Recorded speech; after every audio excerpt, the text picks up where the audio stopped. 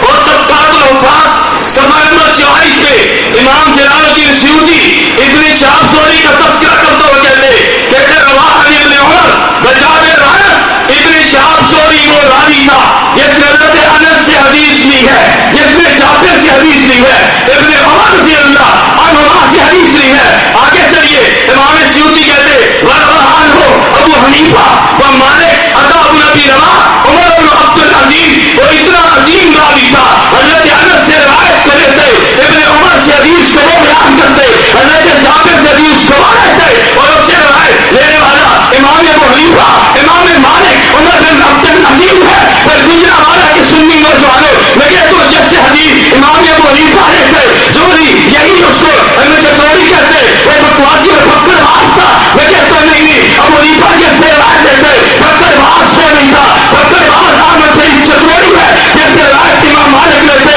بکواسی وہ نہیں تھا، بکواسی تو ہے. جیسے روایت عمر بن عبد العزیز لیتے بکواسی تو نہیں تھا، بکواسی تو ہے. اس لیے میں کہتا ہوں امام ابو حنیفہ کا شاگرد پکڑ باز اور بکواسی نہیں ہو سکتا. حضرت عمر کا شاگرد پکڑ باز بکواسی نہیں ہو سکتا. بکواسی وہ نہیں تھا، بکواسی تو ہے. میں تجھے ایک مرتبہ نہیں کئی مرتبہ بکواسی پکڑ باز کہنا اپنا ایمان صاف کر کے تو احمد سعید چتوڑی یہ پکڑ باز بھی ہے، یہ بکواسی بھی ہے، پکڑ باز بھی ہے، بکواسی بھی ہے، پکڑ باز بھی ہے، بکواسی بھی ہے. وہ احمد سعید چتوڑی پکڑ باز بولیے نا، احمد سعید چتوڑی پکڑ باز اور بکواسی. بلند آواز سے کون احمد سعید چتوڑی مانتے ہو کہ نہیں؟ بولیے نا پکڑ باز مانتے ہو کہ نہیں؟ بکواسی مانتے ہو کہ نہیں مانتے؟ اسی بکواسی پکڑ باز کو ہماری زبان میں مراسی کہتے ہیں. اور مولانا حق نواز کی زبان میں میں کہتا ہوں تیری ماں مراسا تھی. مولانا حق نواز کی زبان میں میں کہتا ہوں تو مراسن ماں کر دیتے. اگر نہیں یقین آتا شیخ پورا میں تو نے تقریر کی ہے، میرے پاس ویڈیو کیسٹ موجود ہے. میں کہتا ہوں شاہ تو توحید کے نوجوانوں کوئی تم بیان کر لو، میرے پاس ویڈیو کیسٹ موجود ہے. احمد شریف کے بیٹے کا ولیمہ اپنے گھر میں بیان کیے جا رہے، سامنے مرد بیٹھے ہیں، ادھر عورتیں سن رہی ہیں. احمد سعید کی بیٹیاں، احمد سعید کی بہو، احمد سعید کی بھائی سب عورتیں بیٹھی ہیں. اور احمد سعید چتوڑی قاضی عصمت اللہ صاحب کا نام لے کر کہتے قاضی عصمت اللہ اور تم شلوار کو یوں سنتے جیسے گدا گدی کو سنتا ہے. یہ زبان ہے. میں نے کہا صاحب کے بیٹے سے میرے پاس ویڈیو موجود ہے، تمہارے پاس بھی تو ویڈیو میں دیتا ہوں، اس کا دفاع تم کرو گے. اپنے پنجاب کے امیر کے بارے میں زبان سنو نا، اس کا دفاع تم کس منہ سے کرتے ہو؟ کوئی گنجائش رہ جاتی ہے اس کا دفاع کرنے کی؟ شیخ پورا نے بیان کیا ایک آدمی نے چلتی علامہ صاحب تمہارا بیٹا سیف اللہ خالد غیر مقلد ہو گیا، تمہارا بیٹا سیف اللہ خالد اہل حدیث ہو گیا. چتوڑی کہتے ہیں میرا بیٹا نہیں ہے، اس کے باپ کا نام رمضان خیر ہے، وہ تو حرام ہے. سیف اللہ خالد کے باپ کا نام کیا ہے؟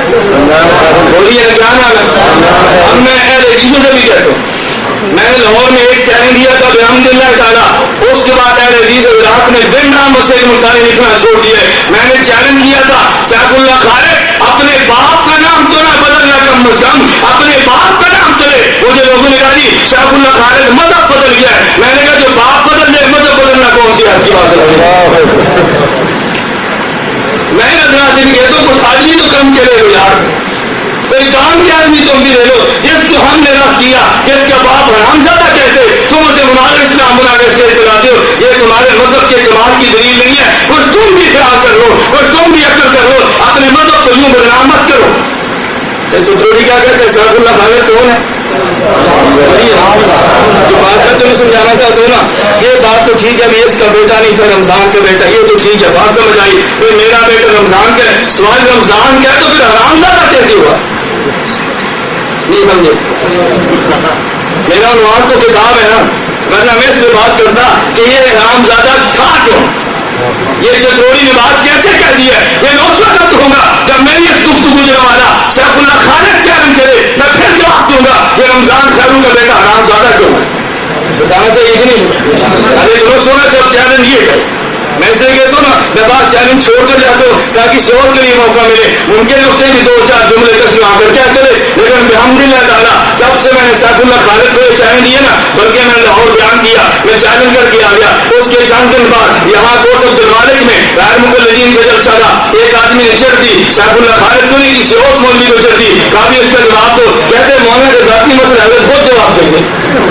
جب حضرت کی باری نہیں سیف اللہ خالد کی، کافی تو جواب دے، اس کا جواب سنو. کہتے ہیں الحمدللہ تعالیٰ ہم اہل حق ہیں، ہم کیسے سن کر تقریر نہیں کرتے. مجھے ساتھ نہیں کیسے کا جواب دو، ہم کیسے سن کر تقریر نہیں کرتے. سبحان اللہ. بھائی جواب دینا چاہیے تو الزام لگے، تجھے جواب دینا چاہیے تھا. نہ جواب سیف اللہ خالد دیتے، نہ جواب کوئی اور تک جمع دیتے. ہماری بات آج تک وہیں پر موجود ہے. اس لیے میں کہتا ہوں اگر تمہارے شہر گجرانوالہ میں سیف اللہ خالد آئے اور بن نام سے ملتانی لکھو، آپ جب سے مکسچر دے دو، حضرت اپنے باپ کے نام کی وضاحت کرتے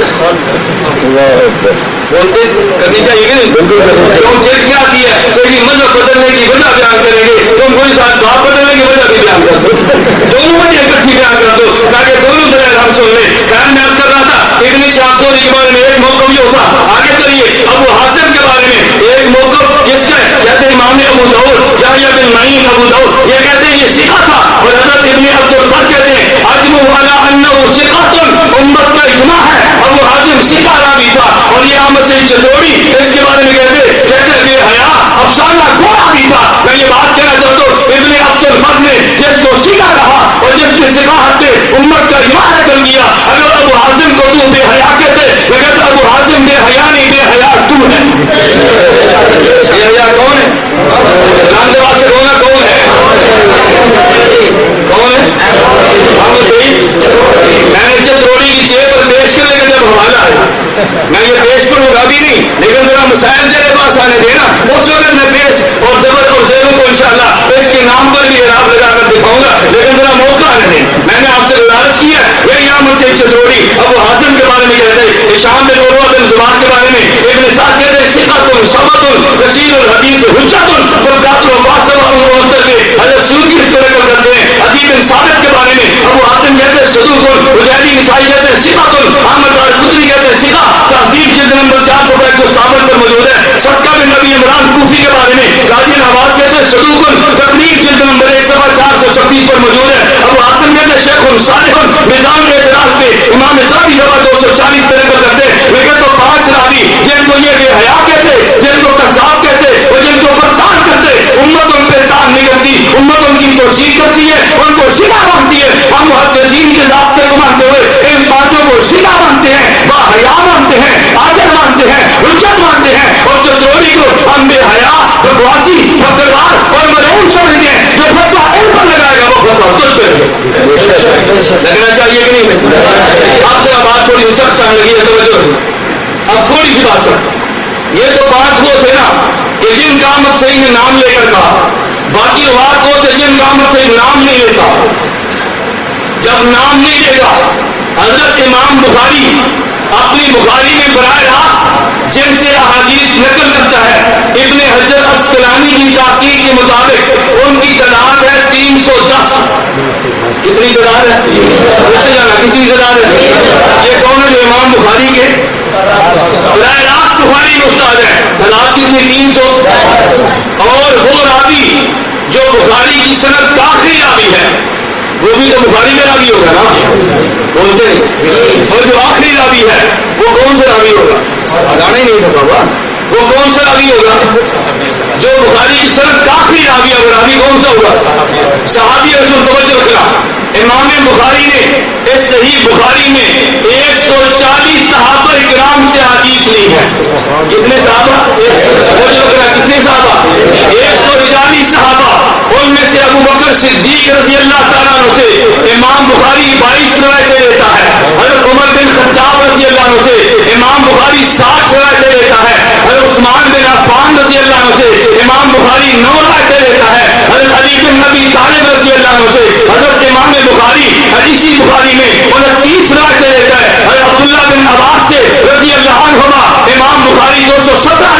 لیتا ہے. حضرت عبداللہ بن عمر سے امام بخاری 270 روایات لیتا ہے. انس بن مالک سے امام بخاری 268 روایات لیتا ہے. حضرت عبداللہ بن مسعود سے امام بخاری 85 روایات لیتا ہے. ام المومنین امی عائشہ سے امام بخاری 42 روایات لیتا ہے. اور صحابیات سے امام بخاری دیگر سے 74 روایات لیتے ہیں. میں کہنا یہ چاہتا ہوں جب امام بخاری کے راوی کی بات آئے گی تو ہم کو بخاری کا راوی کذاب، بخاری کا راوی جھوٹا، امام بخاری کے شیخ پر بھی فتویٰ چلے گا اور بخاری کے راوی صحابی رسول پر بھی فتویٰ آئے گا کہ نہیں آئے گا؟ بولیے نا. اب بخاری کے جملے سے چتروڑی کے جملے سے چتروڑی امام بخاری کے روایت پر بات کرتے ہوئے کہتے ہیں بخاری میں لعنتی راویوں کی پرمار ہے. لعنتی راویوں کی 5 کا تو نام لیا نا، 5 کا کیا لیا نام، اور باقی روایت کے بارے میں مطلق کر کہتے ہیں اس میں وہ لعنتی راویوں کی پرمار. یہ میرے پاس کتاب موجود ہے. اس قرآن مقدس اور بخاری مقدس میں گفتگو کرتے ہوئے آخر میں چتوڑی ایک جملہ کہتے ہیں، میں نقل کروں گا. یہ مطلق روایت کے بارے میں جملہ کہتے ہیں. یہ چتوڑی کہتے صحیح بخاری کے بکواسی راوی، صفحہ 14 بکواسی راوی، بے حیا راوی، صفحہ 31 پکڑ باز راوی، صفحہ 43 اندر کے روگے راوی، صفحہ 37 عیاش راوی، صفحہ 57 قزاق راوی، صفحہ 58 کہتے کہ کینہ بر بد کردار راوی، صفحہ نمبر 59 شرارتی بد باطن راوی، صفحہ نمبر 60 تخریب کار راوی، صفحہ نمبر 60 بد دماغ راوی، صفحہ نمبر 63 بکواسی راوی، صفحہ نمبر 67 جھوٹے راوی، صفحہ نمبر 73 غیر مسلم راوی، صفحہ نمبر 74 جہنمی راوی، صفحہ نمبر 74 بد باطن راوی، صفحہ نمبر 114 یہودی النصر راوی، صفحہ نمبر 81 افسانہ کو راوی، صفحہ نمبر 103. میرے دوستوں میں تمہیں کہتا ہوں امام بخاری کی صحیح بخاری میں راوی پیغمبر کا صحابی ابو بکر صدیق ہے، بخاری کا راوی عمر بن خطاب ہے، بخاری کا راوی عثمان بن عفان ہے، بخاری کا راوی علی بن ابی طالب ہے، بخاری کا راوی حضرت ابو ہریرہ ہے، بخاری کا راوی حضرت عبداللہ بن عباس ہے، بخاری کا راوی ام المومنین امی عائشہ ہے. اور اس نے کھل کے فتویٰ دیا، کہتا ہے بخاری میں بکواسی راوی ہے، جہنمی راوی ہے، یہودی النصر راوی ہے. تو آپ بتاؤ یہ براہ راست فتویٰ پیغمبر کے صحابہ پہ لگتا ہے یا نہیں؟ اگر پیغمبر کے صحابہ پہ فتویٰ براہ راست لگتا ہے پھر میں صحابہ کا دفاع کرتے ہوئے یہ بات جرأت کے ساتھ کہتا ہوں بکواسی احمد سعید چتوری، یہودی النصر احمد سعید چتوری، افسانہ کو احمد سعید چتوری، بے حیا احمد سعید چتوری، بدبخت احمد سعید چتوری، کینہ پرور احمد سعید چتوری، جو تو نے پیغمبر کے صحابہ کو گالی دی ہے وہ تمام گالیاں تجھے دیا ہے. دینی چاہیے کہ نہیں بھائی؟ بے حیا کون؟ نمدواز سے کو بے حیا کون؟ نمدواز کون؟ لعنتی کون؟ عیاش کون؟ میں عیاشی کے تذکرے نہیں کرتا. یہ جو تو دانم کبھی کبیر والے کی مسجد میں سجدہ کر رہا تھا نا اور تجھ پر خنجر لے کر حملہ ہوا تھا، وہ تیری توحید کی وجہ سے حملہ نہیں ہوا تھا. میں جانتا ہوں تجھ پہ حملہ کیوں کیا گیا، اس لیے میں کہتا ہوں عیاش راوی. نہیں سمجھے کیا راوی بولیے نا. اس نے حملہ کر دیا گیا، حضرت سجدہ کرنے سے حملہ کر دیا گیا. حضرت پہ سجدہ کرنے والا حضرت کا شریعت کا کوئی غیر نہیں تھا، اس لیے میں کہتا ہوں عیاش راوی. نہیں سمجھے غلام نواز سے کو سمجھ آئی کہ نہیں؟ کہتا ہوں عیاش راوی، بد دماغ راوی اور بولیے نا بد دماغ. میں کہتا ہوں بد دماغ، قزاق، بد کردار، بکواسی، جھوٹا، جہنمی، بد باطن، افسانہ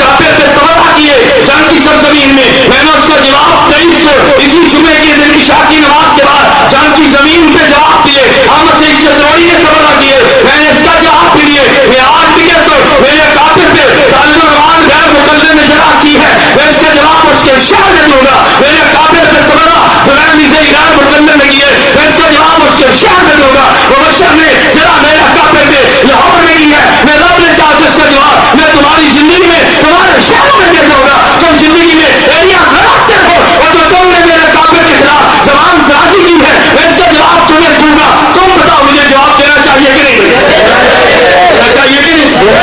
جواب دیے محمود کانجے میں نے رانی شمشاد تلوی کا جواب دیے، تم کیسے تو سنو 2.5 گھنٹے میں جواب دیے، میں نے اس کی زبان گم کی ہے اور میں نے لشکر طیبہ والوں سے کہا، جماعت الدعوہ کے احباب سے کہا، میں آج بھی کہتا ہوں میں نے ان سے کہا تم نے ایک عسکری جماعت ہو، تم نے ایک جہادی جماعت ہو، جو بندیوں کی جہادی جماعت کی طرح تم جہاد کرو، میرے تمام اکابر کی عسکری جماعتوں میں دیکھ لو، کبھی ان کی زبان سے تمہارے خلاف بھی کچھ جملے نکلے، تم نے عسکریت کے نام پہ امام حنیفہ کے خلاف زبان درازی مت کرو، عسکریت کے نام پہ اکابر کے خلاف زبان درازی مت کرو، عسکریت کے نام پہ جہاد کے نام پہ اور کشمیر کے نام پہ میرے کافر کے خلاف زبان درازی مت کرو، اگر تم نے زبان درازی کی تمہاری جہادی عسکریت سے کوئی تعلق نہیں ہوتا، رب نے چاہا تمہاری زبان کو گم کر دیا جائے گا انشاءاللہ، تو ہم کریں گے انشاءاللہ، تو کریں گے، یہ تو مسئلہ کوئی نہیں کہ تمہاری میں زبان نہ روک دوں، میں دیکھتا ہوں تم میرے کعبے پہ گھومتے کیسے ہو، تم کعبے کو میں دیوبند کے فتوے کیسے لگاتے ہو، کبھی حکیم داؤد مہاجر مکی میں فتوا، کبھی اشرف علی تھانوی کو کرتا، کبھی حضرت شیخ علامہ العجب مولانا مدنی فتوا، کبھی مولانا گنگوئی کا فتوا، یہ فتوا بھائی تم بھی باز ہو، ورنہ جس طرح میں نے چتروڑی کی کلاس لی ہے، اگر تم باز نہ آئے اسی شہر پہ پھر تمہاری بھی کلاس لی جائے گی، جانی چاہیے کہ نہیں بھائی؟ آپ دو گے نا انشاءاللہ، بلائے تو تم ہوں گے میرے دوستوں، میں کہتا ہوں آپ نے چاہا تو یہ سب زمین تمہارے لیے کم کر دی جائے گی، مسلک بیان کرو، کوئی نہیں منع کرتا، میں ایک بار بڑی وضاحت کے ساتھ کہتا ہوں، تم ذہن نشین کر لو، احمد سعید چتروڑی کے خلاف جو مقدمہ درج ہوا ہے نا، اس لیے مقدمہ درج نہیں ہوا، اس میں امام بخاری کے مسائل پہ گفتگو کی ہے، امام بخاری کے مسائل پہ جس کا جی چاہے گفتگو کرے کوئی منع نہیں کرتا، امام حنیفہ کی فقہ پہ جس کا جی چاہے گفتگو کرے کوئی منع نہیں کرتا، حضرت امام بخاری رحمہ اللہ کے مسائل پہ اگر یہ اختلاف کرتا، اختلاف کا حق تھا، ہمیں کوئی اعتراض نہیں تھا، لیکن جھگڑا تو یہ تھا اس اختلاف کی آڑ میں اس نے روایت کو گالیاں دی ہے، اس کی آڑ میں پیغمبر کے صحابہ کو گالیاں دی ہیں، اس اختلاف کی آڑ میں پیغمبر کی ذات پر تبرہ کی ہے، اختلاف کی آڑ میں امام بخاری کی ذات پر تبرہ کی ہے، مسئلہ بیان کرنا اور ہے اور کسی کے کافر کو گالیاں دینا اور ہے، مسئلے میں اختلاف کا برداشت کیا جا سکتے مگر کافر کے خلاف اٹھنے والی زبان کو برداشت سوال ہی پیدا نہیں ہوتا، جس میں نہیں غیرت وہ کرے برداشت، جس میں غیرت ہے وہ برداشت نہیں کرتا، میں نے آپ سے گزارش کی ہے نا، میں ہر موقع پر کہتا ہوں کہ ہم مسئلے کی بات کرتے ہیں لیکن جب تم یہ باتیں زیر بات لاؤ گے ہم برداشت نہیں کریں گے۔ میں نے 4 باتیں آپ کے سامنے رکھی ہیں، نمبر 1 امام بخاری کا مسئلہ مقام، نمبر 2 5 راویوں کا مسئلہ، نمبر 3 مطلق روایت کا مسئلہ، اب نمبر 4 احمد سعید چتروڑی جو گول چلائے اس کے نام میں ذرا وہ بھی دیکھو، کہتے ہیں یہ حدیث قرآن کے خلاف، یہ حدیث قرآن کے خلاف، یہ حدیث قرآن کے خلاف، اب یہ قرآن کے خلاف حدیث سے امام بخاری رحمۃ اللہ علیہ ثابت کرنے لگا ہے، یہ میرے پاس اسی قرآن مقدس بخاری محدث موجود ہے، اب ایک اگر میں مسئلہ بیان کروں گا، اس نے 54 مسئلے بیان کیے ہیں، 54 احادیث نقل کر کے اور قرآن کریم کی آیات کی طرف گفتگو کی ہے، میں بطور نمونے یہ نہیں کہ درمیان سے پہنچ لوں، آپ شاید مولانا ترتیب بدل لی ہے، اگر میں ایک مسئلے پر تفصیل گفتگو کروں ظاہر ہے ایک گھنٹہ تو کم از کم ایک مسئلہ رہے گا، اگر پورے دلائل سے بات کروں میں صرف 1-2 چیزیں لاتا ہوں اور بالکل ترتیب کے ساتھ، ایسا نہیں کروں گا 1 لاؤں 2 کو چھوڑ دوں 2 لاؤں 4 کو چھوڑ دوں، ممکن ہے وہ کہہ دے گا میری یہ مسئلہ بڑا مشکل تھا نا اس میں مولانا گھومر اس کو تو چھوڑ دیا، یہ مسئلے کا جواب دے گا تو پتہ چلتا نا، میں نے اس لیے ترتیب کا خیال کیا، نمبر 1 پہلا مسئلہ سے بیان کیے اپنی کتاب قرآن مقدس اور بخاری محدث کے صفحہ نمبر 62 پہ مسئلہ کون سے بیان کیا ہے، کہتے ہیں قرآن مقدس کہتے جو شخص خودکشی کرتا ہے وہ کفر پہ مرتا ہے، پہلا جھوٹ، کیا جھوٹ ہے، جو شخص کفر پہ مرتا ہے وہ خودکشی کرتا ہے وہ بولیے نا، کہتے ہیں خودکشی کرتا ہے وہ خودکشی کرنا کفر نہیں ہے، فسق ہے، کفر اور بات ہے فسق، اگر آدمی خودکشی کر کے مر جائے ان مفتیان سے پوچھو نا ان کی نماز جنازہ پڑھتے ہو یا نہیں، بولتے ہیں، کہتے ہیں مقتدا نہ پڑھے لیکن عوام تو جنازے خودکشی کرنے والا کفر کافر تھا تو جنازہ کس لیے؟ اگر یہ کافر تھا تو مسلمان نے قبرستان میں جو دفن کیا. چتروڑی جب مسائل شروع کیے نا تو پہلا مسئلہ شروع کیا اور بسم اللہ پڑھ کے اللہ کے قرآن پہ جھوٹ بولنا شروع کیا. شیخ القرآن تو ہوا شیخ التفسیر تو ہوا نا. یہ بسم اللہ جھوٹ سے ہو رہی ہے. کہتے ہیں جو شخص خودکشی کرتا ہے وہ کفر کا مرتا ہے کیونکہ اللہ کی رحمت سے مایوس ہو کر مرتا ہے. یہ بنیاد بنا کر کہتے خودکشی کرنا کفر ہے. میں نے تو نے پہلے مسئلے میں قرآن پہ جھوٹ بولا, اللہ کے قرآن پہ الزام لگایا. چلیے ایک مسئلہ بیان کرتے, آیت کو بیان کرتے. لا تیأسوا من روح اللہ فإنه لا يئس من روح اللہ الا القوم الکافرون. یہ آیت پڑھی ہے. آیت پڑھنے کے بعد رد توڑی حضرت امام بخاری رحمہ اللہ کی بخاری سے کتاب التعبیر باب اول صفحہ نمبر 1033 سے حدیث لاتے نبی کریم صلی اللہ علیہ وسلم سے. کہتا ہے اللہ کے پیغمبر کے بارے میں نبی کریم صلی اللہ علیہ وسلم کے حضرت امام بخاری نے جھوٹ بولتے ہوئے یہ جملہ لمبی طویل حدیث کی ہے کہ حضور پہ جب وحی آئی اللہ کے پیغمبر کو مہمان بکارے جبریل نے ڈرایا پھر پیغمبر نے قرآن پڑھا. حضور پہ وحی بہت تنگ ہو گئے. نبی پاک پہ وحی آئی ابتدا نہیں تھی. نبی پاک پہ بہت پڑا. امی خدیجہ کے پاس گئے رضی اللہ تعالیٰ عنہ, ان نے حضور کو تسلی دی ہے. پھر ورقہ بن نوفل کے پاس یہ لے کر گئی ہے, ان نے پیغمبر کو تسلی دی ہے. اس کے باوجود جب نبی پاک وحی ہو جاتا ابتدائی نبوت کا دور تھا, نبی پاک جب تحمل نہ کر سکتے امام بخاری روایت نقل کرتا ہے پھر کبھی یوں بھی ہوتا کہ یہ طرف کا نبو سے شواہد الجبال فقلنا معروفا بضرورت جبل لے کے یلقی نفسه منه تبتع ہو جبرائیل. کہتے اللہ کے پیغمبر صلی اللہ علیہ وسلم کبھی اس وحی کے بوجھ کو برداشت نہ کرنے کی وجہ سے پہاڑ پہ چڑھ جاتے. اللہ کے نبی گردن کرتا کہ میں اپنے آپ کو پہاڑ سے گرا کر ختم کر دوں, اتنا بہت کون برداشت کرے گا. کہتے فوراً جبریل آتے اللہ کے پیغمبر کے سامنے کہتے انک رسول اللہ حقا, اللہ کے پیغمبر آپ سچے نبی ہیں. حضور پہ پھر سکون ہوتا, نبی پھر آرام کے ساتھ تشریف لے آتے, پھر پڑھتے گزرتے. جب وہی نہ آتی اللہ کے نبی گھبرا کر حضور علیہ السلام کا پھر ارادہ یہ بنتا کہ میں اپنے آپ ختم کر ڈالوں. اتنا ہمت میں وہ سے نبوت کا بوجھ برداشت نہیں ہو رہا ہے. اب ہم سے چلوڑی کہتے اللہ نے قرآن میں یہ بات کہی ہے کہ خودکشی کرنا کفر ہے اور بخاری اللہ کے پیغمبر سے کفر کراتے. میں ایک بات کہنا چاہتا ہوں, نمبر 1 خودکشی کرنے کو کفر اللہ کے قرآن میں نہیں کہا, امام اس نے چتروڑی ہے کہہ کے اللہ کے قرآن پہ جھوٹ بولتے. نمبر 2 یہ جو حدیث مبارک بیان کیے ابن حجر اسقلانی رحمۃ اللہ علیہ فتح الباری جلد نمبر 12 صفحہ نمبر 314 پہ اس کا معنی بیان کرتے ہوئے کہتے ہیں اما ارادتہ القاء نفس نفسه من رؤوس الجبال. یہ جو پیغمبر ارادہ فرماتے خود کو پہاڑ سے گرا دوں, اس کی وجہ پیغمبر کا رب کی رحمت سے مایوس ہو جانا نہیں تھا. اس کی وجہ پیغمبر کو آخرت کا خطرہ نہیں تھا. اس کی وجہ پیغمبر کو گھبراہٹ کوئی اور نہیں تھی. وجہ یہ تھی کہ ذوق قوت ہی ان تحمل ما حمله من آباء النبوة وخوفا مما يحصل من القيام بها من مبانية الخلق الجميلة. ابن حجر اسقلانی جواب دیتے کہ نبی پاک صلی اللہ علیہ وسلم پہ جب وحی کا بوجھ اترا ابتدائی نبوت کا دور تھا, رفتہ رفتہ پیغمبر میں طاقت, پیغمبر میں قوت اور پیغمبر میں توانائی آئی ہے.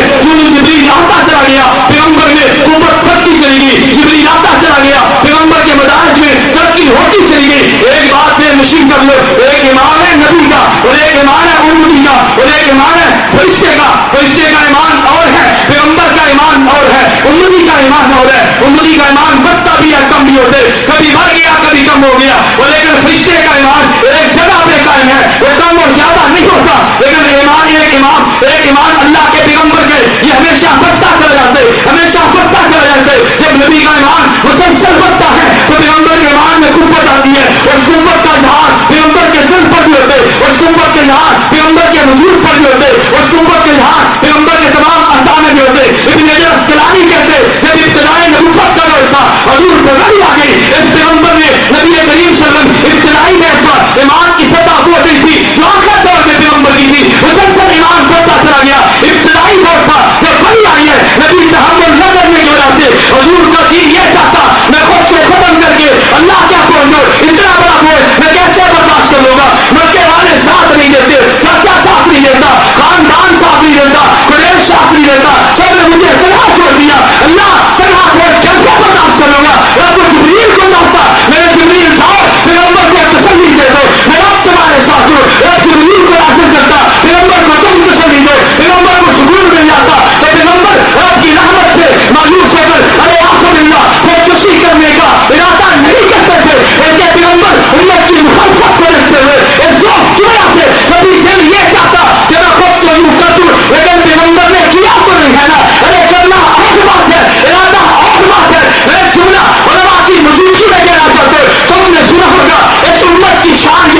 تم ڈر کر کیوں گئے؟ ڈر کر کیوں گئے؟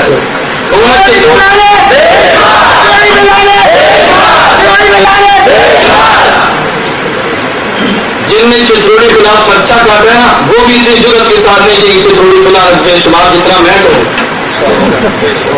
نہیں سمجھے کیوں اس کہنے کے پرچہ میرے خلاف ہو سکتا ہے نا اپنے خلاف پرچہ مشکل ہے کسی اور کے خلاف میں کہتا ہوں میرے خلاف اگر کوئی چتروڑی کا نمائندہ موجود ہے صبح میرے خلاف ایف آئی آر درج کرائے تاکہ اللہ کرے میرا تمہارے چتروڑی کا ہم سامنا عدالت میں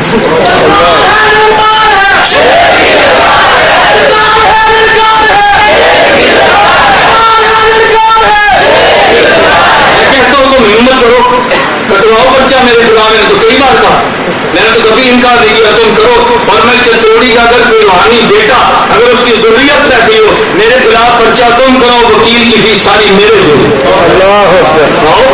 سی بھی موجود ہے علماء موجود ہے تم دیکھ لو میں دوڑتے ہو تم دوڑتے ہو تم ہمت کرو پرچہ کٹوا کر تو دیکھو نا تمہارا یہ ناز بھی ختم ہو جائے گا چتروڑی چیلنج دیتا تھا قبول کوئی نہیں کرتا تھا میں نے چیلنج ایک بار نہیں دیا میں نے کہا میں نے ضلع غازی خان میں جا کے چیلنج چتروڑی کو دیے جو اس کا ڈر تھا میں نے اس کے بھائی علاقے میں جا کے چتروڑی کو چیلنج دیے اس کی کتاب پر دی ہے لیکن بدقسمتی اس کی یاد جو جیل کے اندر پڑا ہوا ہے میں کہتا ہوں بدقسمتی نہ دو اس بیچاری خوش قسمتی شاید رب توبہ کی توفیق دے شاید رب توبہ کی اگر توبہ کی توفیق مل جائے تو خوش قسمتی ہے نا بھائی اور اگر یہاں بھی توبہ کی توفیق نہ ملی تو پھر بدقسمتی کی انتہا ہے تو میں کہتا ہوں چتروڑی یہ وہ جملے تھے جس کو بڑا راستہ کہ امام بخاری نے یوں لکھ دیا لیکن ابن حجر اسقلانی نے اتنا بہترین معنی بیان کر دیا کہ جس کے لیے امام بخاری پر الزام کی کوئی گنجائش موجود نہیں ہے میں نے کیا نمبر ایک اب جواب سے نشین کر لو میں سمجھانے کے لیے تو نمبر ایک خودکشی کفر بولیے نا خودکشی کفر نمبر دو اگر خودکشی فسق بھی ہو ایک ہوتے رب کی رحمت سے مایوس ہو کر خود کو پیش کرنا اور بات ہے ایک ہوتے حالات کے تحمل نہ کرنے کی وجہ سے خودکشی کرنا نہیں خود کو ہلاک کرنا اور بات ہے اور یہ ارادہ کر لینا اور بات ہے ارادہ کرنے سے تو گناہ بھی نہیں ملتا تو پھر گناہ بھی نہ ہوا کفر بھی نہ ہوا تو پھر تم نے کیسے کہہ دیا امام بخاری اللہ کے پیغمبر سے کفر پہ بننے کا ارادہ کراتے تو نے رب کے قرآن پہ بھی الزام لگایا حضرت امام بخاری پر بھی الزام لگایا تو تجھے اپنی عقل پہ ماتم کرنا چاہیے نا حضرت امام بخاری پر تو تجھے بھونک نہیں مارنی چاہیے تھی نمبر دو دوسرا مسئلہ چتروڑی بیان کرتا ہے مسئلہ سنیے کہتے قرآن مقدس کیا کہتے قرآن مقدس کا بیان ہے کہ جادو شرک اور کفر ہے پھر قرآن مقدس کا بیان ہے جادو کفر ہو اگر چتروڑی کا کوئی بیٹا بیٹھو وہ مہربانی کر کے مجھے چٹ لکھ دے کہ مولانا فلاحت نہیں کیا جادو شرک ہے تم کیسے کیا جو شرک نہیں یہ شیخ القرآن بیٹھو شیخ القرآن حضرت مولانا امین القاری نظر اللہ فرمایا کرتے تھے کہ شیخ القرآن کا معنی یہ ہے کہ قرآن پڑھے پھر جھوٹ بولے اس کو شیخ القرآن آپ کرتے اب یہ ہے شیخ قرآن پڑھا اور جھوٹ بولا یہی شیخ القرآن ہے کہتے ہیں جادو کرنا یہ قرآن میں ہے کہ شرک ہے نمبر ایک یہ اختلافی ہے نمبر دو امام حنیفہ کہتے ہیں لا حقیقت للسحر کہتے ہیں سحر کی کوئی حقیقت نہیں ہے ایک امام کا جملہ نکل گیا نمبر دو قرآن کے اوپر قرآن پر تو جھوٹ بولا بات غلط کہہ دی امام حنیفہ کا جملہ نکل گیا مگر چتروڑی جملے کو سمجھ نہ سکا میں حضرت مولانا سید انور شاہ کشمیری کے علوم کی روشنی میں حضرت امام حنیفہ کے جملے کا معنی بیان کروں گا پھر میں تم سے پوچھوں گا کہ یہ امام المحدثین حجت اللہ فی الارض حضرت کشمیری بات ٹھیک سمجھے تھے یہ چتروڑی بات ٹھیک سمجھاتا کیا کہتے نمبر ایک کہتے ہیں جھوٹ ہے اب سننا 5 آیات پیش کرتے کہتے لا یفلح الساحر ولا سلطا ارے جادوگر کامیاب نہیں ہو سکتا کیا اس کا معنی جادو شرک ہے کہتے لا یفلح الساحر ارے جادوگر کامیاب نہیں ہوتے کیا اس کا معنی جادو کرنا شرک ہے رب کہتا ہے لا یفلح الظالمون ظالم بھی کامیاب نہیں ہوتا کیا ظلم کا معنی شرک ہے کہتے ہیں شیطان نے کہا تھا الا عبادک منهم المخلصین واہ واہ قرآن فہمی تو دیکھیے نا شیخ و تفسیر تو دیکھیے نا جب رب نے کہا تھا نا رب نے شیطان سے کہا دفع ہو جا تو قیامت تک کے لیے مردود ہے تو شیطان نے کہا تھا اللہ میں دائیں بائیں اور دائیں بائیں آگے پیچھے سے اللہ تیرے بندوں کو یہ امت کو گمراہ کر دوں گا الا عبادک منهم المخلصین لیکن تیرے جو وہ بندے جن کو تو منتخب کر لے گا نا اللہ ان پر میرا زور نہیں چلتا اس آیت کو پیش کر کہتے نبی پہ جادو نہیں چلتا ارے جادو کا جو مسئلہ کہاں سے اور ہدایت اور دلالت کے مسئلے کہاں پہ آگے چلیے کہتے ہیں وقال الصالحون ان تتبعون الا رجلا مسحورا یہ مشرکین مکہ کہتے اس پیغمبر پہ جادو کر دیا گیا کیا معنی ان کا مطلب یہ تھا پیغمبر نے لات منات کو چھوڑے اس کا دماغ کا ریاض باللہ کام نہیں کرتا کہتے اگر ہم یہ بات مان لیں پیغمبر پہ جادو ہوا ہم نے تو مشرکین کی بات مانی ہے ظالم و جملہ اور کہتے تھے تو نے جملہ اور کہہ دیا تو دونوں کے جملے میں زمین و آسمان کا فرق ہے کہتے رب کہتے ما انت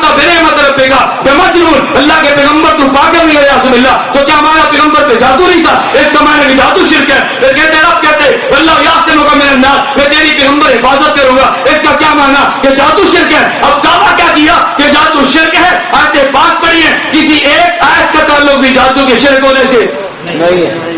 یہ قرآن کی تفسیر ہو رہی ہے. عامر والا قرآن کی تفسیر آپ سنیے. یہ تو 5 آیات پیش کی نا, 5 آیات پیش کرنے کے بعد اب چتروڑی اللہ اکبر کہتے ہیں کاش کے بخاری کو قرآن کی بصیرت اور رسول اللہ کی سیرت پر عبور حاصل ہوتا تو آپ پر شیطانی جادو جو نرا شرک اور کفر تھا کا اثر نہ مانتے. یہ بات کرنے کے بعد اب چتروڑی حدیث لاتے امام بخاری رحمۃ اللہ علیہ سے کہ حضرت امام بخاری رحمہ اللہ تعالیٰ نے حدیث نقل کی ہے حضرت عائشہ رضی اللہ تعالیٰ عنہ سے ان النبی, توجہ رکھنا, کہتے ہیں ان النبی صلی اللہ علیہ وسلم کو سحر, حضور کو جادو کیا گیا حتی کان یخیل الیہ انہ صنع شیئا ولم یصنعہ. اس جادو کا نتیجہ کیا نکلا کہ نبی پاک کے خیال میں کبھی یہ بات آتی. ادھر دیکھو بھائی, تم توجہ ادھر رکھو, توجہ ادھر رکھو. میں نے تم سے کہا تھا نا کہ بعض لوگوں نے اٹھنا ہے, اس لیے نہیں اٹھنا کہ بات ٹھیک نہیں تھی, اس لیے اٹھنا کہ تاکہ 2-4 اور بھی اٹھ جائے, لیکن تم نہیں اٹھنا. بولیے نا, تم نہیں اٹھنا. کوئی اٹھے گا اس بیچارے کو پیشاب کی تکلیف ہوگی, تمہیں تو کوئی تکلیف نہیں ہے نا, بولتے نہیں. الحمدللہ تعالیٰ, اللہ کا بڑا شکر ہے, ہمیں بھی کوئی ایسی تکلیف نہیں ہے درمیان سے اٹھنا پڑے. کوئی اٹھتا ہے جسمانی مرض کی وجہ سے, کوئی اٹھتا ہے روحانی مرض کی وجہ سے. اللہ تمہیں جسمانی مرض سے محفوظ رکھے, اللہ روحانی مرض سے محفوظ رکھے. آپ نے پریشان نہیں ہونا, اب ذرا توجہ رکھنا. خلاصہ کیا تھا؟ نمبر 1 جادو شرک ہے. میں نے کہا قرآن پہ جھوٹ بولا. نمبر 2 کہتا ہے یخیل الیہ ہے, نبی پاک کے خیال میں ڈالا گیا. ارے پیغمبر کا خیال بدل سکتا ہے کیا؟ نبی کے بارے میں یہ ہو سکتا ہے؟ یہ جملہ کہا. میں کہتا ہوں ایک تو مانا وہ تھا. پہلے سنیے اللہ کا قرآن پیغمبر کے بارے میں کیا کہتا ہے. کیا رب نے قرآن میں واقعہ ایسا نقل کیا یا نہیں؟ حضرت موسیٰ علیہ السلام جب فرعون کے دربار میں جادو سے مقابلے کے لیے گئے نا, میرے اللہ نے سورۃ طٰہٰ پارہ نمبر 16 میں لمبا قصہ نقل کیا. حضرت موسیٰ علیہ السلام نے فرمایا, یا حضرت موسیٰ تو جادوگر بھی کھڑے تھے نا, تو جادوگر نے کہا یا موسیٰ اما ان تلقی و اما ان نکون اول من القا. موسیٰ پہلے تو اپنا عصا پھینکے گا یا پہلے ہم رسیاں ڈال دیں؟ موسیٰ نے فرمایا بل القوا, ارے تم اپنی رسیاں پھینک لو. قرآن کہتے فاذا حبالهم وعصیهم یخیل الیہ, یخیل, بولیے نا یخیل. حضرت موسیٰ کے خیال میں آیا کہ رسیاں ہیں, موسیٰ کے خیال میں آیا. بخاری کیا کہتے حتی کانا یخیل الیہ, اللہ کے پیغمبر کے خیال میں آیا. رب کہتا ہے موسیٰ کے خیال میں آیا, تو کہتا ہے نہیں پیغمبر کے خیال کو بدل دینا یہ قرآن کے خلاف ہے. میں تو جادو کی وجہ سے پیغمبر کے خیال میں یہ باتیں آ جانی قرآن کے عین مطابق. قرآن میں ہے یا نہیں؟ بولیے نا, قرآن میں ہے. حتی یخیل الیہ, اور کیسے کہتا ہے من سحرہم, من انہا تسعى. ہائے ہائے, اللہ قرآن میں کہتے حضرت موسیٰ کے خیال میں آیا کہ وہ رسیاں دوڑ رہی ہے, توجہ رکھنا. تو وہ کہتا ہے نا پیغمبر پہ جادو کا اثر نہیں ہوتا. رب کہتا ہے فاوجس فی نفس, فاوجس, حضرت موسیٰ نے خوف محسوس کیا تو رب نے کہا لا تخف. ڈر کس بات کا؟ جادو کا تو نبی پہ اثر ہی نہیں ہوتا, ڈر کس بات کا؟ نہیں سمجھے؟ میں تھوڑا سا مسئلہ سمجھاتا ہوں کہ ایسا رکھتا ہوں بات سمجھنا ہے, کوئی نیا مسئلہ بعد میں کھڑا نہ کر دے. جادوگروں نے فرعون کے دربار میں جادو کیا کیا؟ رسیاں پھینکی. کیا کیا؟ اور وہ رسیاں یوں محسوس ہوتی جیسے رسیاں بنی سانپ بنی نہیں تھی, رہی وہ رسیاں, مگر یوں محسوس ہوتا کہ وہ سانپ بن گیا نا. تو ان کا مقصد کیا تھا کہ لوگ سمجھے نہیں یہ معجزہ نہیں, جادو ہے. یہ معجزہ نہیں بلکہ تو دونوں میں فرق کیا ہے؟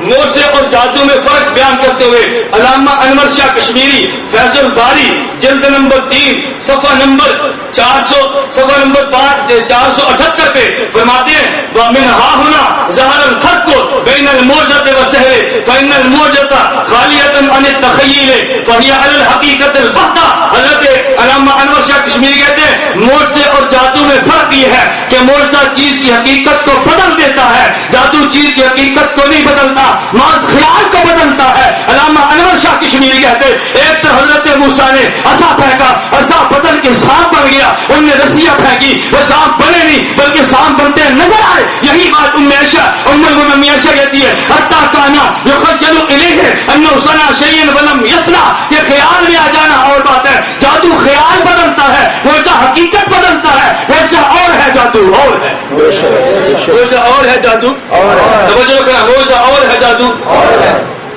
ایک تو میں نے دلیل تمہارے سامنے قرآن سے دی ہے, کس بات پہ کہ نبی پہ جادو کا اثر بولیے نا نبی پہ جادو کا اثر. ایک اور بات سمجھنا کہ احمد سے چتروڑی کو غلط فہمی کہاں سے لگی ہے, اس کو دھوکہ لگا کہاں سے ہے, یہ بیچارہ غلط فہمی کا شکار کیوں ہوا؟ اس کا جواب اکابر دے چکے تھے, لیکن اس کم عقل نے اکابر کی کتابوں کو نہیں پڑھا. اگر اکابر کتابوں کو پڑھتا احمد سعید چتروڑی کو دھوکہ نہ لگتا. علامہ انور شاہ کشمیری رحمہ اللہ اسی حدیث کے ساتھ فیض الباری میں لکھتے ہیں, کہتے ہیں وقت سبق الا بعض الاوہام ان السحر مما لا ينبغي ان يمثل الانبیاء علیہم السلام فانه یوجب رفع الامان الشرع. کہتے ہیں بعض لوگوں کے خیال میں یہ بات آتی ہے پیغمبر پہ جادو اثر نہیں کرتا, اور میں نہیں, یہ بات بالکل غلط ہے. کیوں؟ وانما يلزم ذلك لو سلمنا في امور الشریعہ. ارے ایک ہوتا ہے شریعت کا مسئلہ, ایک ہوتا ہے پیغمبر کے دنیاوی امور کا مسئلہ.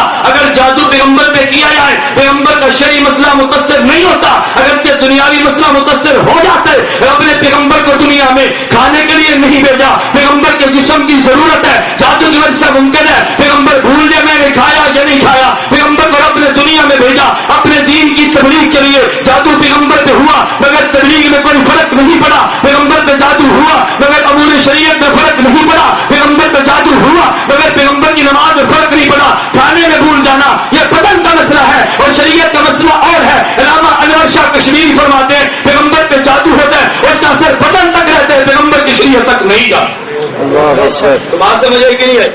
یہ چتروڑی میں اچھا نہیں لگی ہے اور بیچارہ بھول گیا. اگلی بات میں کیا کہہ رہا تھا, اس نے جملہ کہا تھا, کہتے ہیں امام ابو حنیفہ فرماتے لا حقیقت للسحر. ارے تو امام ابو حنیفہ کے مذہب کو سمجھا ہی نہیں ہے, پر دماغ انسان تیری کھوپڑی میں عقل نہ تھی امام ابو حنیفہ کے جملے کو سمجھتا. علامہ انور شاہ کشمیری فرماتے ہیں یہ بڑی عجیب بات کی ہے, کہتے ہیں وحاظن امام انور شاہ کشمیری فرماتے ثم ان السحر له تاثیر فی التقلیب من الصحت الى المرض وبالعكس واما فی قلب الماہیت لا.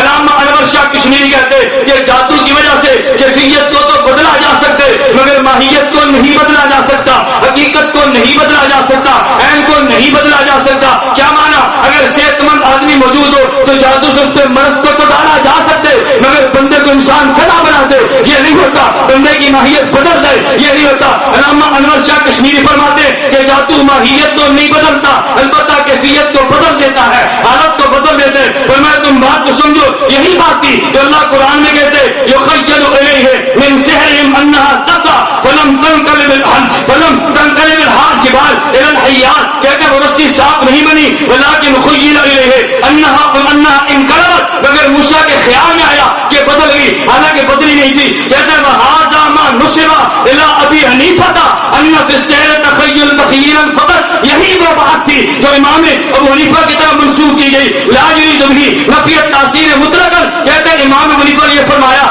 کہ جادو کا کوئی حقیقت نہیں ہے. کیا مانا؟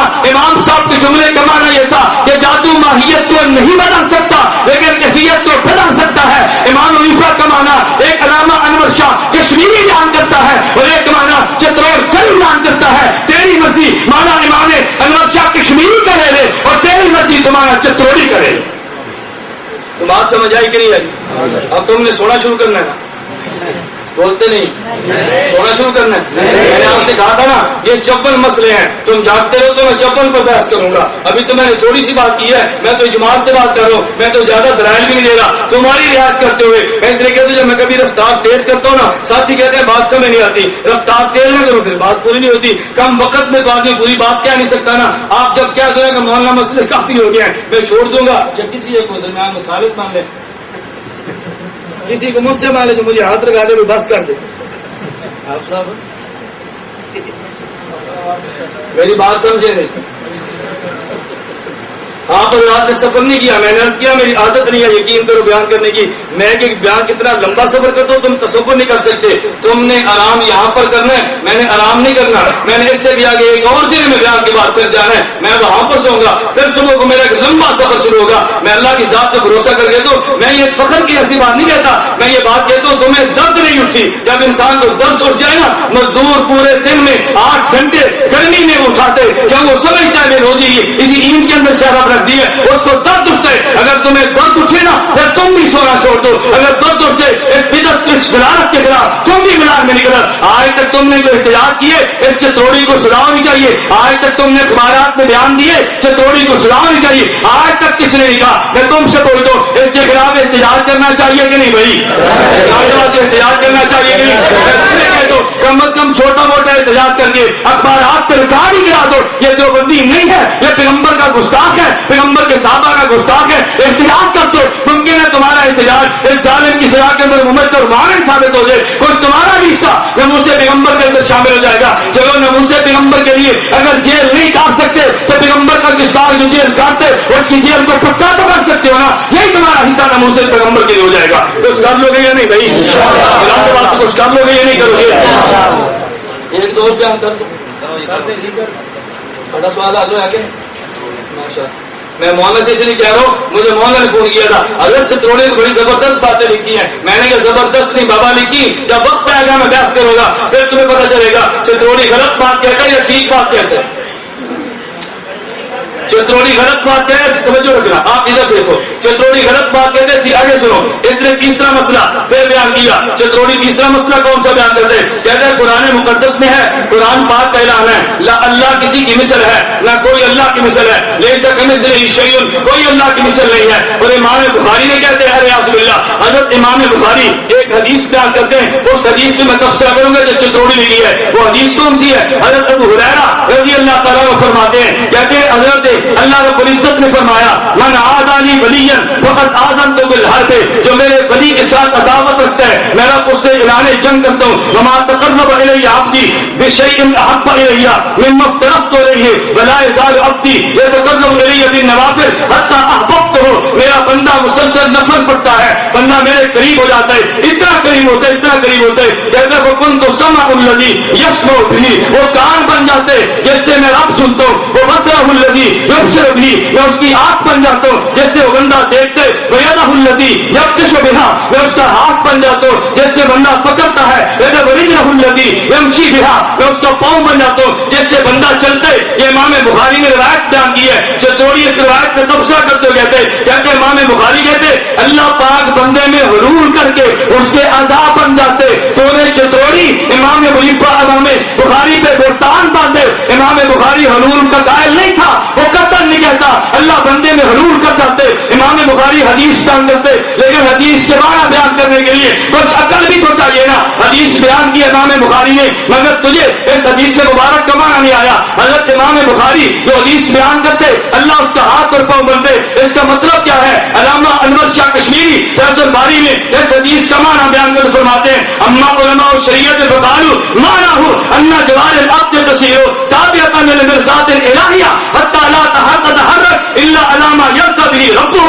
کہتے کہ رب جو یہ بات کہتے میں کان بن جاتا ہوں، میں آنکھ بن جاتا ہوں، میں ہاتھ بن جاتا ہوں، اس کا معنی یہ نہیں ہے رب حقیقت ہاتھ بنتے. مطلب یہ ہے جب بندہ مسلسل اللہ کی عبادت کرتا ہے پھر اب ہاتھ بن جاتے. کیا مانا؟ اللہ کی مرضی کے بغیر یہ بندہ پکڑتا نہیں ہے، رب کی مرضی کے بغیر بندہ دیکھتا نہیں ہے، رب کی مرضی کے بغیر یہ بندہ چلتا نہیں ہے، رب کی مرضی کے بغیر یہ بولتا نہیں ہے. اللہ کا محبوب بندہ حضور بن جاتے.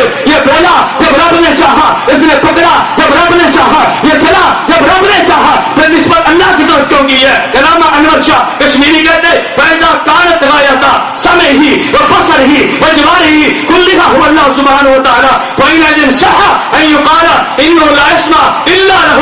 ارے سب کی انتہا اللہ تک ہو جاتی ہے. پھر یہ کہہ سکتے ہیں بندہ دیکھتا ہے اللہ کے لیے، بندہ بولتا ہے اللہ کے لیے، بندہ چلتا ہے اللہ کے لیے. پھر فرمایا دوسرے لفظوں میں یوں کہہ دو کہ گویا اللہ صیغہ متکلم استعمال کر کے کہتے ان يدل على انه لم يبق من المتقرب بالنوافل الا جسده وشبهه وصار المتصرف فيه الحضرة الالهیہ. فقط بندہ جو کہ سرپا عبادت بن جاتے. پھر گویا بندہ خود حرکت نہیں کرتا بلکہ اللہ کی مرضی بندے میں حرکت کرتی ہے.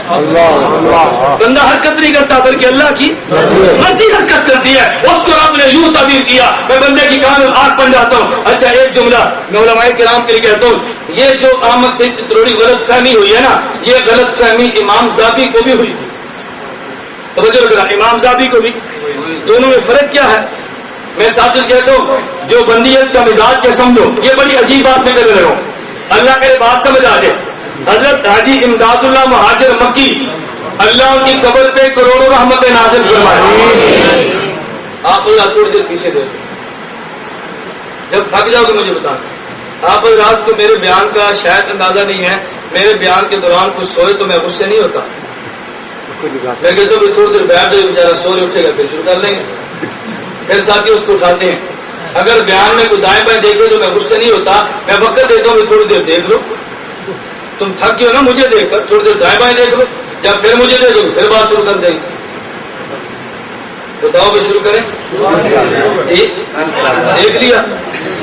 دیکھو میں ناراض نہیں ہوتا, ڈالنا نہیں ہے, لیکن میں تو بات سمجھانے کے لیے آؤں نا. اب ایک اٹھے تم پیچھے دیکھو تو بات تو سمجھ نہیں آئے گی نا. میں کہتا ہوں تم بات تو سمجھو نا, تمہیں بات سمجھ آنی نہیں ہے. اور صبح تم نے کہا تھا ماں میں گھومنے پتہ نہیں کیا کہہ رہا تھا, ہمیں وہ بھی سمجھ نہیں, یہ بھی سمجھ نہیں. قصور میرا نہیں تھا, قصور تمہارے دیکھنے کا تھا. اس لیے میں کہتا ہوں توجہ رکھنا. میں جملہ کہنے لگوں, حاجی امداد اللہ مہاجر مکی نبر اللہ برکتہ نے ایک کتاب لکھی اور پیش کی قاسم بن خیرات مولانا قاسم نانوتوی کو. کہا جی اس کتاب کو چیک کرو, پروف ریڈنگ کر دو. مولانا نے کتاب کو چیک کیا تو بعض وہ باتیں جو مولانا نانوتوی نبر اللہ مرکز کی رائے کے مطابق ٹھیک نہ تھی, مولانا نے اپنے شیخ کا ادب کرتے ہوئے یہ نہیں کہا حضرت تمہاری باتیں غلط ہیں, بلکہ فرمایا حضرت یہ فلاں فلاں بات مجھے سمجھ میں نہیں آئی, فلاں فلاں بات مجھے سمجھ میں. کیا مانا, جب حاجی صاحب غور کریں گے تو خود سمجھیں گے نا یہ بات نانوتوی کیوں کہتا ہے. میں ایک اور بات کہتا ہوں, حضرت مولانا یوسف حضرت محسن لدھیانوی شہید اللہ ان کی قبر پہ کروڑوں رحمتیں نازل فرمائے, کتاب لکھی ہے آپ کے مسائل کا حل, جلد نمبر 10 میں 217 صفحے صرف مسئلہ حیات النبی پر تحریر کی ہے. اس میں ایک اعتراض اٹھا کے جواب دیے. توجہ رکھنا, کہتے ہیں ایک شخص نے سوال یہ کیا کہ حدیث مبارک میں آتا ہے نبی پاک صلی اللہ علیہ وسلم نے فرمایا ما من احد یسلم علی الا رد اللہ علیہ روحی فارد علیہ السلام, کہ حضور نے فرمایا کہ جب بھی کوئی شخص مجھ پہ سلام کرتا ہے اللہ میں روح کو لٹا دیتے ہیں, پھر میں اس کا جواب دیتا ہوں. تو کمالتی نے اس پہ اعتراض کیا, کہتے جب اللہ روح لٹا دے تو روح نکلتے ہوئے تکلیف تو بہت ہوتی ہے, ارے ہر سیکنڈ میں کوئی نہ کوئی بندہ ضرور پڑتا ہے, تو کیا بار بار روح نکلتی آتی ہے. اس سے پیغمبر برات کی بجائے تو تکلیف ہوتی ہے. دوسرے اعتراض کیا کہ جب حضور نے فرمایا رب مجھے روح لٹا دیتا ہے, اس کا معنی پہلے روح نہیں ہوتی دونوں ہوتی ہے نا. یہ اعتراضات کیے. آپ سنیے حضرت مولانا لدھیانوی شہید رحمۃ اللہ علیہ فرماتے ہیں اس اعتراض کے امام سیوطی نے 11 جواب دیے ہیں. اس اعتراض کے امام سیوطی نے 11 جواب دیے ہیں. آگے حضرت فرماتے ہیں کہ وہ 11 جواب میرے دل کو نہیں لگے. اگلا جملہ فرماتے ہیں بلکہ صحیح بات یہ ہے کہ یوں کہنا چاہیے کہ وہ جواب مجھے سمجھ میں نہیں آئے. امام سیوطی نے 11 جواب دیے, صحیح بات ہے کہ اس 11 جواب مجھے سمجھ میں نہیں آئے. لہٰذا میں یہ بات کہہ دوں عالم دنیا کا مسئلہ اور ہے, عالم برزخ کا معنی اور ہے. روح کو لٹانے کا معنی یہ نہیں ہے روح نکلتی اور آتی ہے. بھارت روح کا معنی یہ ہے اللہ پیغمبر کی روح کو متوجہ کر دیتا ہے. اللہ کا پیغمبر حضرت الہیہ میں, اللہ کا پیغمبر مشاہدات الہیہ میں مستغرق ہوتے, اللہ کا پیغمبر عبادت کے اندر مصروف ہوتے. جب امت درود پڑتی ہے اللہ متوجہ کر دیتے ہیں, پیغمبر اس کو سن کے جواب عطا فرما دیتے ہیں. حضرت روح کا معنی توجہ ہے. اگلا سوال یہ تھا نا کہ کروڑوں لوگ ایک وقت میں درود پڑھتے ہیں تو نبی کس کس کی طرح متوجہ ہوگا. علامہ لدھیانوی اللہ فرماتے ہیں ارے تم نے عالم برزخ کو قیاس کیا عالم دنیا پر. عالم دنیا میں آدمی کو یک وقت 2 چیز توجہ نہیں کر سکتا, لیکن ممکن ہے عالم برزخ میں رب قوت عطا کرتے آدمی کروڑوں میں اربوں کی طرح متوجہ کر سکے. عالم دنیا پہ عالم برزخ کو قیاس نہیں کیا جا سکتا, یہ قیاس پر فارغ ہے. میں کہنا کیا چاہتا تھا, لدھیانوی نے جواب کیا دیا, علامہ سیوطی نے جواب کتنے دیے, بولیے جواب کتنے دیے, لیکن ادب دیکھو نا فرماتا ہے 11 جواب دیے مگر مجھے یہ 11 سمجھ نہیں آئے. صحیح بات میں یہ بات کہتا ہوں, اب اگر یہاں پر کوئی چتوڑی نسل ہوتا تو وہ کہتا کہ احمد صحیح کرے, وہ جواب کیا دیتا, کہتا یہ سوال ہوا اور اس پہ حضرت سیوطی نے 11 جواب ہی دیے. سیوطی نے 11 مرتبہ یک ماری ہے اور میں یقین کیجیے اسی زبان میں بات سٹیج پر کہتے ہیں, لیکن میرے قابل کا ذوق کیا تھا. اب سنو علامہ انور شاہ کشمیر احمد فرماتے ہیں, کہتے ہیں فکن تو سما الذی یسمع بی ومرنا علیہ صحابی فی المیزان وقال لولا ہیبت الجامع لقلت فی سبحان اللہ. ہائے ہائے, یہ امام انور شاہ کشمیری کے لفظ ہے. انور شاہ کشمیری کہتے ہیں امام صاحبی نے کہا تھا لولا ہیبت الجامع لقلت فی, یہ جو امام بخاری حدیث لائے نا اشکال مجھے بھی ہے, لیکن اگر صحیح بخاری کی ہیبت, صحیح بخاری کا روح, صحیح بخاری کا پکار, صحیح بخاری عظمت نہ ہوتی جو شاید کچھ میں بھی کہہ دیتا, لیکن بخاری کی عظمت مجھے بولنے نہیں دیتی. اشکال مجھے بھی تھا مگر مجھے بخاری کی عظمت بولنے نہیں دیتی. عظمت اور بات ہے, یہ بخاری کے مسئلے پہ اشکال کرنا اور بات ہے. آگے سنیے علامہ انور شاہ کشمیری کیا کہتے ہیں. میرے قابل دیوبند علم تم نے پڑھا نہیں ہے. علامہ فرماتے ہیں ذہبی نے بات تو کہہ دی نا کہ میں اس میں کچھ کہہ دیتا, ذہبی اشکال پیدا کیوں ہوا. علامہ فرماتے ہیں وکان الذہبی لم یتعلم علم المنطق, لیکن چونکہ ذہبی علم حدیث تو جانتا تھا, علم منطق نہیں جانتا تھا. اگر علم منطق کا ماہر ہوتا اشکال ذہبی کو نہ ہوتا.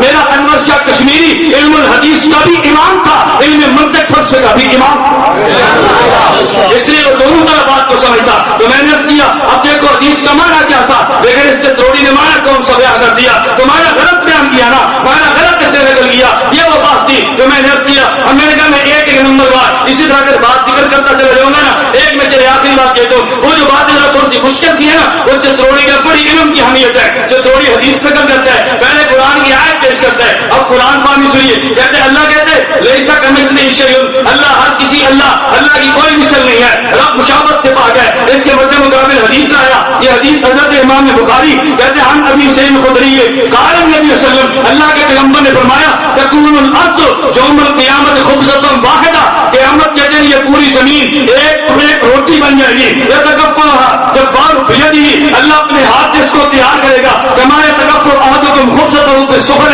جس طرح ایک آدمی دسترخوان پہ یا پھر سفر پہ نزلاً بطور مہمانی کے تیار کرتے, کہتے اللہ خود تیار کریں گے. کیوں؟ نزلاً لأہل الجنہ, ارے جنت کی مہمان نوازی کے لیے. اس میں چتوڑی کے اعتراض, دو اعتراض کیے, بلکہ یہ کہنا چاہیے تین اعتراض کیے. نمبر ایک اعتراض کون سا کیا؟ پہلا اعتراض یہ کیا کہ قیامت کے دن امام بخاری ابو سعید خدری سے حدیث لایا رضی اللہ تعالیٰ عنہ, یہ زمین ساری ایک روٹی بن جائے گی.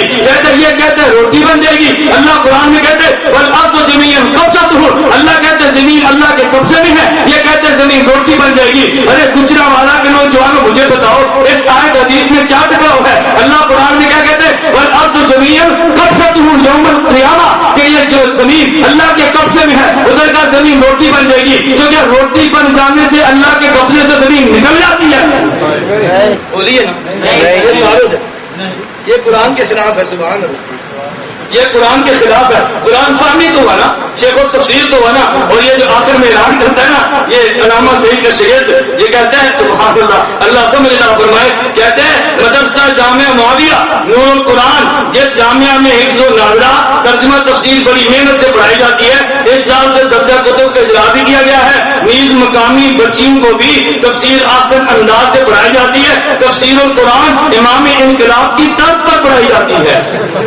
امام انقلاب کی طرح سنیے. اللہ قرآن میں کہتے زمین اللہ کے, بولیے نا زمین اللہ کے پیغمبر فرماتے قیامت دن زمین روٹی بن جائے گی. تو روٹی بن کر اللہ کے قبضے سے نکل جائے گی. جب تک گندم تھی تو تمہارے قبضے میں ہے, تو جب روٹی بن گئی تو قبضے سے نکل گئی اور قبضے میں آ گئی. ہم تو دنیا میں دیکھتے ہیں کہ جب یہی گندم سے نکلے نا دانا اور روٹی بن کر ہاتھ میں آئے تو قبضہ مستحکم ہوتا ہے, بدل تو نہیں جاتا نا. لیکن چتروڑی کہتے ہیں اناج کا دشمن, کہتا نہیں جی اس آیت اور قرآن میں تعارض ہے. بتاؤ آیت اور قرآن میں کیا تعارض ہے؟ کوئی تعارض نہیں ہے. نمبر دو, دوسرا اعتراض کیا کیا؟ کہتے دوسرا اعتراض یہ ہے امام بخاری کہتے یتکفل الجبار بیدہ, اللہ اپنے ہاتھ سے روٹی تیار کریں گے. ارے اللہ ہاتھ سے تیار کریں گے, اللہ کی کوئی مثل نہیں ہے, اللہ کے مشابہ نہیں ہے. یہ تو بندہ ہاتھ سے تیار کرتے, رب تیار کریں گے تو فرق کیا ہوا؟ اچھا میں آپ سے پوچھتا ہوں, یہ جو مورتی بنتی ہے بندہ اپنے ہاتھ سے بناتا ہے نا, تصویر بنتی ہے بندہ ہاتھ سے بناتے. اللہ نے جب آدم کی مٹی سے صورت بنائی, رب کہتا ہے خلقت بیدیا,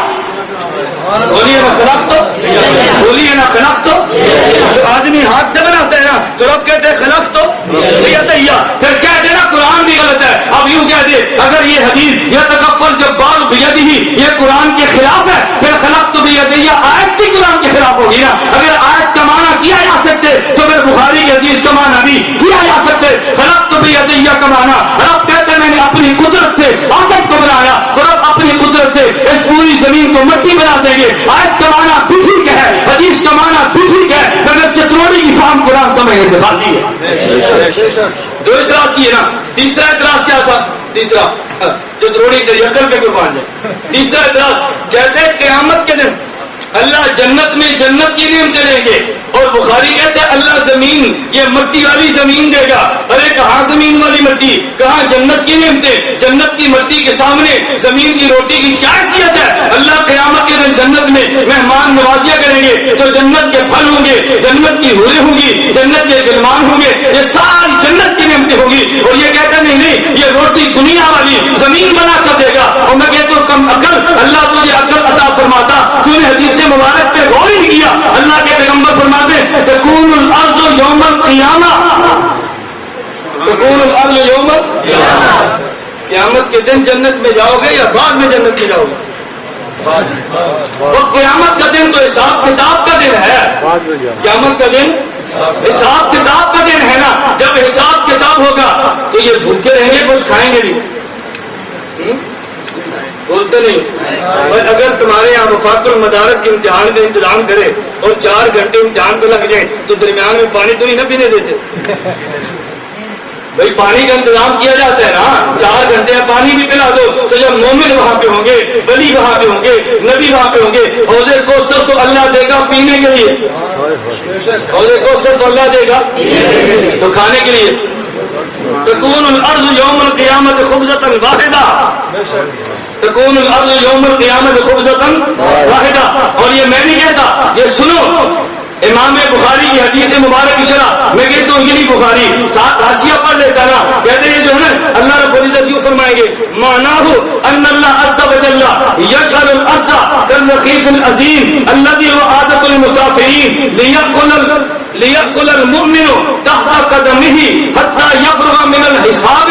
اللہ اس پوری زمین کو روٹی بنا دے گا جو مومن کے پاؤں کے نیچے ہوگی, تاکہ حساب سے فراغت پر مومن اس روٹی کو استعمال کر لے. جب حساب کے دن کھڑا ہوگا یہ روٹی بن جائے گی. جب جنت میں جائے گا تو جنت کی نعمتیں مل جائے گی. جنت کی نعمت اور ہوگی, قیامت کے دن کی نعمت اور ہوگی. نہیں سمجھے؟ اسے کہتے ہیں نزول لأہل الجنہ, اہل جنت کی مہمان نوازی. اللہ رب العزت ہمیں سمجھ عطا فرمائے. جب کسی کے مہمان بنتے ہو تو اندر جاؤ گے نا کھانے والے حال میں, وہاں پڑا ہوگا مرغا, وہاں پڑا ہوگا کسٹرڈ, وہاں پڑا ہوگا بکرا, لیکن وہاں تک پہنچانے کے لیے جب باہر تھوڑی دیر کے لیے بچھاتے ہیں کوئی اندر اکٹھے جانا تو کوئی مشروب اور بھی ملتا ہے یا نہیں؟ بولیے نا, کوئی اور مشروب ملتا ہے یا نہیں؟ دعوت ولیمہ اندر حال میں ہے نا, لیکن جب باہر بیٹھے لوگ آ رہے ہیں اس کو پانی پلایا جا رہا ہے, مشروب پیش کیا جا رہا ہے, پیش رکھتے ہو نا. یہ پیش جو مشروب کیا جاتا ہے یہ دعوت ولیمہ کا حصہ ہوتا ہے یا نہیں؟ اصل ولیمے کی دعوت تو اندر ہوگی نا, لیکن باہر جہاں بیٹھے ہیں وہ وہاں بھی پیش کیا جاتا ہے نا. بالکل اسی طرح اللہ رب العزت ایک تو جنت میں اللہ ایک جنت میں عطا فرمائے گا جنت میں. نمبر 2 جنت میں جانے سے پہلے رب کوثر کا پانی دے گا. رب زمین کو مٹی بنا کے اس مٹی کو رب روٹی بنا کر خوراک عطا فرما دے گا. جب جنت میں جائیں گے انعام اور مل جائے گا. یہ تو ترتیب اس کی دینا. اور اب سنیے علامہ انور شاہ کشمیری فیض الباری نے کیا کہتے ہیں, امام المحدثین علامہ انور شاہ کشمیری کہتے کہ 3 جگہ ہیں. نمبر 1 قیامت کے دن حساب کی جگہ, نمبر 2 پل صراط کی جگہ, نمبر 3 جنت کی جگہ. توجہ رکھنا, جگہ کتنی ہے؟ 3. نمبر 1 حساب و کتاب کی جگہ, نمبر 2 پل صراط گزرنے کی جگہ, نمبر 3 جنت کی جگہ. حضرت فرماتے سنو تکون الارض یوم القیامہ خبزۃ واحدہ واعلم ان مستقل اقدام یوم القیامہ لا یکون الا الارض. قدموں کی جگہ ایک تو زمین ہوگی, اب اس صراط ہو یا پل صراط ہوگا, اگر جنت یا جنت ہوگی. فرمایا ثم اللہ تعالی یقلب الصراط من ارض الساعۃ الى الجنہ. پھر اللہ رب العزت پل صراط کو یہ قیامت کی زمین سے لے کر آگے جنت کی طرف کھینچ دیں گے. یا مل العبادہ یترکوا ارضہ, اللہ حکم دیں گے بندو اب زمین کو چھوڑو, پل صراط پہ چل پڑو. فیتوجہون الی الصراط, اب بندے زمین سے نکل کے یا پل صراط پہ چلنے لگیں گے. اب زمین کی حاجت تو ختم ہو گئی نا, پہلے زمین پہ تھے, زمین سے پل صراط پہ, اب پل صراط پہ جنت میں جانا تھا. دیکھا فمنہم خالد فی جہنم, یہ کافر تو جہنم میں گر جائے گا. فمنہم عابد الجنہ, اور جو جنت سے پل صراط سے گزر کر جنت میں جا رہے ہوں گے. فرمایا حینئذ تکون الارض خبزۃ واحدہ نزلا لأہل الجنہ. لیکن جب یہ پل صراط سے گزر کے جو جائیں گے اللہ ان کو پل صراط سے زمین کی پوری ایک روٹی بنا کے جنت کی مہمان نوازی کر دیں گے. یہ کون کہتا ہے؟ بولیے نا کون کہتا ہے؟ علامہ انور شاہ کشمیری. اب علامہ انور شاہ کشمیری کے معنی یا چتروڑی کی بات مانے. چلیے میں بات مختصر کرتا ہوں. میں نے عرض کیا نا یہ چند ایک مثالیں میں نے آپ کے سامنے عرض کر دی ہیں. اللہ نے توفیق توفیق عطا فرمائی. اصل میرا ارادہ تو اور تھا, لیکن کہتے عرفت ربی بفصل العزائم, میرا اصل عزم یہ تھا کہ پیر کے دن اپنے مرکز اہل سنت والجماعت سرگودا میں میں نے ایک شخص کہہ بھی دیا کہ میں کم از کم 5-6 گھنٹے کا اس کا تفصیلی بیان ریکارڈ کر کے لے آؤں گا, اور جب سے کے دن کیا دیکھو میں تفصیل باہر پڑی ہے. لیکن سوموار کو انٹرنیشنل ختم نبوت کانفرنس وہ آپ کے سامنے امام اقبال میں تھی, ان حضرات کے مجبور کرنے کی وجہ سے میں یہ پروگرام نہ کر سکا. انشاءاللہ سوما انشاءاللہ 1 ماہ 1.5 ماہ ممکن ہے مصروفیات کا گزر جائے, میں اس کتاب کا تفصیلی جواب انشاءاللہ آڈیو کیسٹ میں, ویڈیو سی ڈی میں اور کتابی صورت میں آپ کے سامنے موجود ہوگا. پھر پورا آپ آنکھوں سے دیکھتے جاؤ, اب تفصیل سے جوابات ہوں گے, تحریرن بھی ہوں گے, آڈیو اور ویڈیو کے اندر ہوں گے, پھر کوئی کمی بیشی باقی نہ رہ جائے گی. اب میں تھوڑی سی بات کہہ کر چوتھی بات سنا کر بات ختم کر دوں گا. نمبر 1, یہ درمیان میں چیٹ آ گئی, کہتا ہے یہ جو کہا جی کہ اللہ ہاتھ تھے, یہ یاد کا کیا معنی ہے؟ یہ بات دے نشین کر لو. اللہ قرآن میں کبھی کہتے ہیں ید اللہ, اللہ کہتے ہیں ویب کا وجہ رب وجہ کہا, اللہ عین کا لفظ استعمال کرتے ہیں, اللہ ساکن پنڈی کا لفظ استعمال کرتے ہیں. اہل سنت والجماعت کا موقع بھی ہے کہ ید کا معنی کیا ہے ہم نہیں جانتے, وجون کا معنی کیا ہے ہم نہیں جانتے, ساکن کا معنی کیا ہے ہم نہیں جانتے, ان کے معنی ہم نہیں جانتے, ان کا معنی اللہ کے علاوہ کسی اور کو کوئی معلوم نہیں ہے. یہ جس طرح الف لام میم متشابہات میں سے ہے, نون متشابہات میں سے ہے, طٰہٰ متشابہات میں سے ہے, یاسین متشابہات میں سے ہے, اس طرح وجہ ساکن عین یہ سب متشابہات میں سے ہے. ہم ان پر ایمان تو لاتے ہیں مگر ان ایمان کے اندر نہیں پڑتے, اس لیے کہ اس کا معنی اللہ کے علاوہ کوئی نہیں جانتا. علماء کی زبان میں کہتے ہیں صفات باری کا مسئلہ, صفات باری کا مسئلہ ان دنوں بڑے عروج پر ہے. ابھی چند دن قبل پشاور سے چند غیر مقلد بھی آئے تھے, ہم نے صفات باری کا ہے, اس لیے کہ صفات باری کا مسئلہ اتنا اہم مسئلہ ہے, اس کو اس دور میں اہل بدعت پھیلا رہے ہیں اور علماء خلاف مستقل زبان درازی کرتے ہیں. اب اس مسئلے پر مطالعہ نہ ہونے کی وجہ سے کبھی ہمارے احباب کو شکایت کرتے ہیں. صفات کا مسئلہ تفصیل میں نے کیا, وہ تفصیل طلب ہے, میں نے خلاصہ کیا یدن وجہن ساکن عین, اس قسم کے جو اللہ کے لفظ استعمال ہے اسے کہتے ہیں صفت اللہ کی, لیکن یہ وہ صفت ہے جس کا معنی اللہ کے علاوہ بولیے نا اللہ کے علاوہ کوئی نہیں جانتا. اور یہ خلاصہ ذہن میں رکھ لیں. لیکن متاخرین نے بس اوقات عوام کو سمجھانے کے لیے جب معتزلہ سے لڑائی ہوئی نا متاخرین کی, معتزلہ نے کہا یدن کا معنی ریاض باللہ ہاتھ ہے, یدن کا معنی ہاتھ ہے, وجن کا معنی چہرہ ہے, عین کا معنی آنکھ ہے. لوگ گمراہی میں پڑھنے لگے نا, پھر متاخرین علماء اہل سنت والجماعت نے یہ موقف اختیار کیا کہ تعویل کر لو, مگر تعویل قطعی درجے میں نہیں, ضمنی درجے میں. کہ یدن کا معنی قدرت ہے, عین کا معنی حفاظت ہے, وجن کا معنی ذات ہے, پھر یہ معنی کر لو تاکہ عوام کے اندر کوئی باہر بدعت غلط فہمی پیدا نہ کر سکے. اس لیے خلقت بیدیا, یعنی قدرت کے ساتھ میں نے پیدا کیا, لتصنع علی عینی, میری میں تو کشتی کو تیار کرتا ہے. پھر ایمان وجہ رب کا اللہ کی ذات ہمیشہ رہ جائے گی. پھر ان کے معنی تعبیر کے درجے میں, مگر تعبیر قطعیت نہیں ہے, ضمنیت کے درجے میں ہے.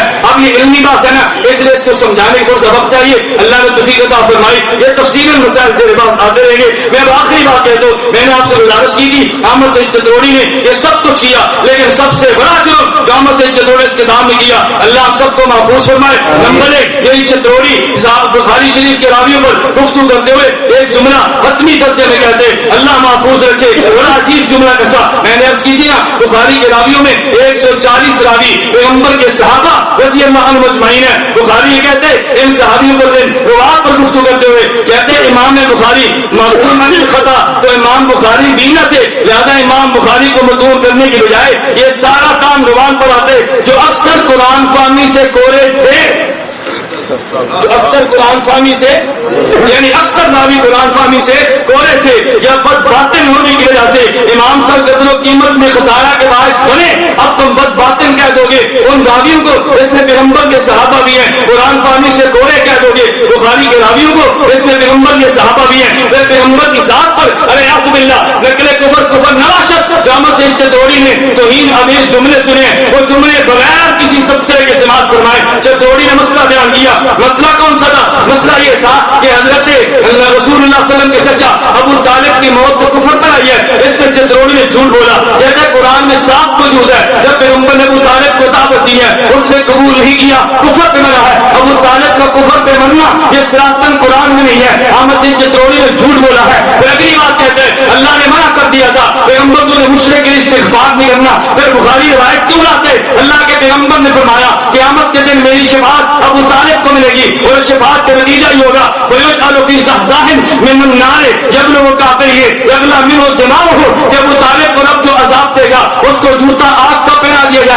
اس سے دماغ اس کا بگڑنے رگڑنے لگے گا, دماغ اس کا ابلنے لگے گا, یہ عذاب دیا جائے گا. جو چوری کہتے اللہ نے پیغمبر کو منع کر دیا کہ تو نے مشرک کے استغفار نہیں کرنا, پھر حضور کی شفاعت کا کیا معنی ہے؟ علامہ انور شاہ کشمیری نے تفصیلاً جواب دیے, علامہ ابن جسکرانی نے تفصیلاً جواب دیے, علامہ عینی نے عمدۃ القاری نے تفصیلاً جواب دیے. وہ جواب کیا تھا؟ ایک ہوتے یہ دعا کرنا اللہ عذاب نہ دے, ایک ہوتے عذاب کو ہلکا کرنا. تخفیف عذاب اور بات ہے, نفی عذاب اور بات ہے, دونوں میں زمین و آسمان کا فرق ہے. علامہ انور شاہ کشمیری رحمہ اللہ تعالیٰ فرماتے ہیں کہ پیغمبر نے یہ دعا نہیں کی تھی اللہ ابو طالب کو عذاب نہ دینا, بلکہ یہ دعا کی تھی اللہ یہ کفر پہ تو مرا ہی ہے, جہنم میں تو جانا ہی ہے, مگر میرا اس نے ساتھ دیا, میرے سر پہ دست شفقت رکھا, میرے ساتھ تعاون کیا, میرے ساتھ چہرتا دیا, مکاتا برداشت کیا. اللہ عذاب تو دے رہے مگر عذاب کو ہلکا کرتے, عذاب نہ دینے کی بات کرنا اور ہے, اور عذاب میں تخفیف ہونا اور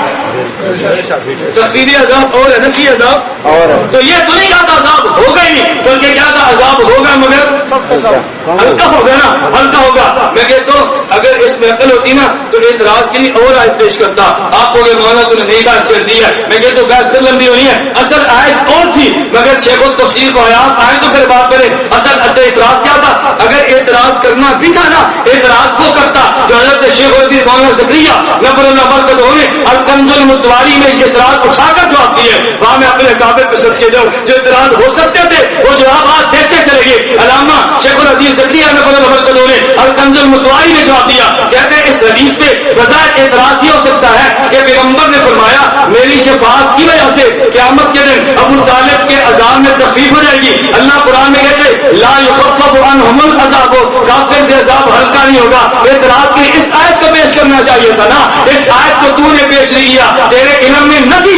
اس آیت کو شیخ زکریا نے پیش کیا, پھر جواب بھی دیے. حضرت شیخ زکریا کہتے ہیں اس آیت کا معنی وہ نہیں ہے جو عام آدمی سمجھے. یہ جو رب نے کہا نا لا یخفف عنہم العذاب, مطلب کیا؟ کفر کے درجے ہیں, جیسے منافق ہے ان المنافقین فی الدرک الاسفل من النار, یہ سب سے نچلے درجے میں ہوگا. کوئی کافر اوپر, کوئی اوپر, کوئی اوپر. حضرت شیخ فرماتے ہیں کافر کو عذاب کے لیے جو درجہ متعین کر دیا جائے گا اس کے بعد کافر کے عذاب ہلکا نہیں ہوگا, اسی درجے میں رہتے ہوئے تسلسل سے عذاب ہوگا. اور ابو طالب پہ ابتدائی عذاب ہی ہوگا تو اس کو عذاب ہلکا ملے گا, اب اس سے ہلکا عذاب نہیں ہوگا. علامہ نے تو جواب دے دیا. میں یہ تو جو اعتراض کی آیت تھی وہ تو تجھے نہیں آتی تھی, شیخ زکریا نے وہ بھی جواب دے دیا, لیکن جو آیت نہیں بنتی تھی تو نے اعتراض وہ کیا گا. میں کہتا ہوں میرے دوستوں یقین کرو حضرت شیخ زکریا نے الکنز المتواری کے نام پہ جو بخاری کی شرح لکھی ہے لاجواب شرح, مگر تو پڑھے تو صحیح نا. فیض الباری شرح انور شاہ کشمیری لکھتے اس کو تو پڑھے تو صحیح نا. ہمارے علم میں کتب نہ تھی نا, اس میں اعتراضات کے شکار ہوتے رہے. اب توجہ رکھنا, یہ جملہ کستے اب یہ ساری غلط نقل کرنے کے بعد نتیجہ نکالتے کہتے جب اللہ نے دنیا ہی میں قریبی رشتہ دار کافروں کے لیے سفارش سے منع فرما دیا تھا تو پھر قیامت کے دن آپ صلی اللہ علیہ وسلم نعوذ باللہ اللہ کریم سے باغیانہ سفارش کریں گے. کہتا ہے نعوذ باللہ اللہ کے پیغمبر اللہ سے باغیانہ سفارش کریں گے. اپنی طرف سے ایک غلط عقیدہ پیش کیا, غلط نظریہ پیش کیا, اس نظریے کے خلاف سفارش کو باغیانہ سفارش کہہ دیا. نعوذ باللہ یہ پیغمبر کی لعنت نہیں ہے تو اور کون بات ہے. آگے چلیے, یہی چتروڑی آگے جملہ کہتے اللہ محفوظ فرمائے. ایک مسئلہ بیان کیا, مسئلہ تو بڑا آسان تھا.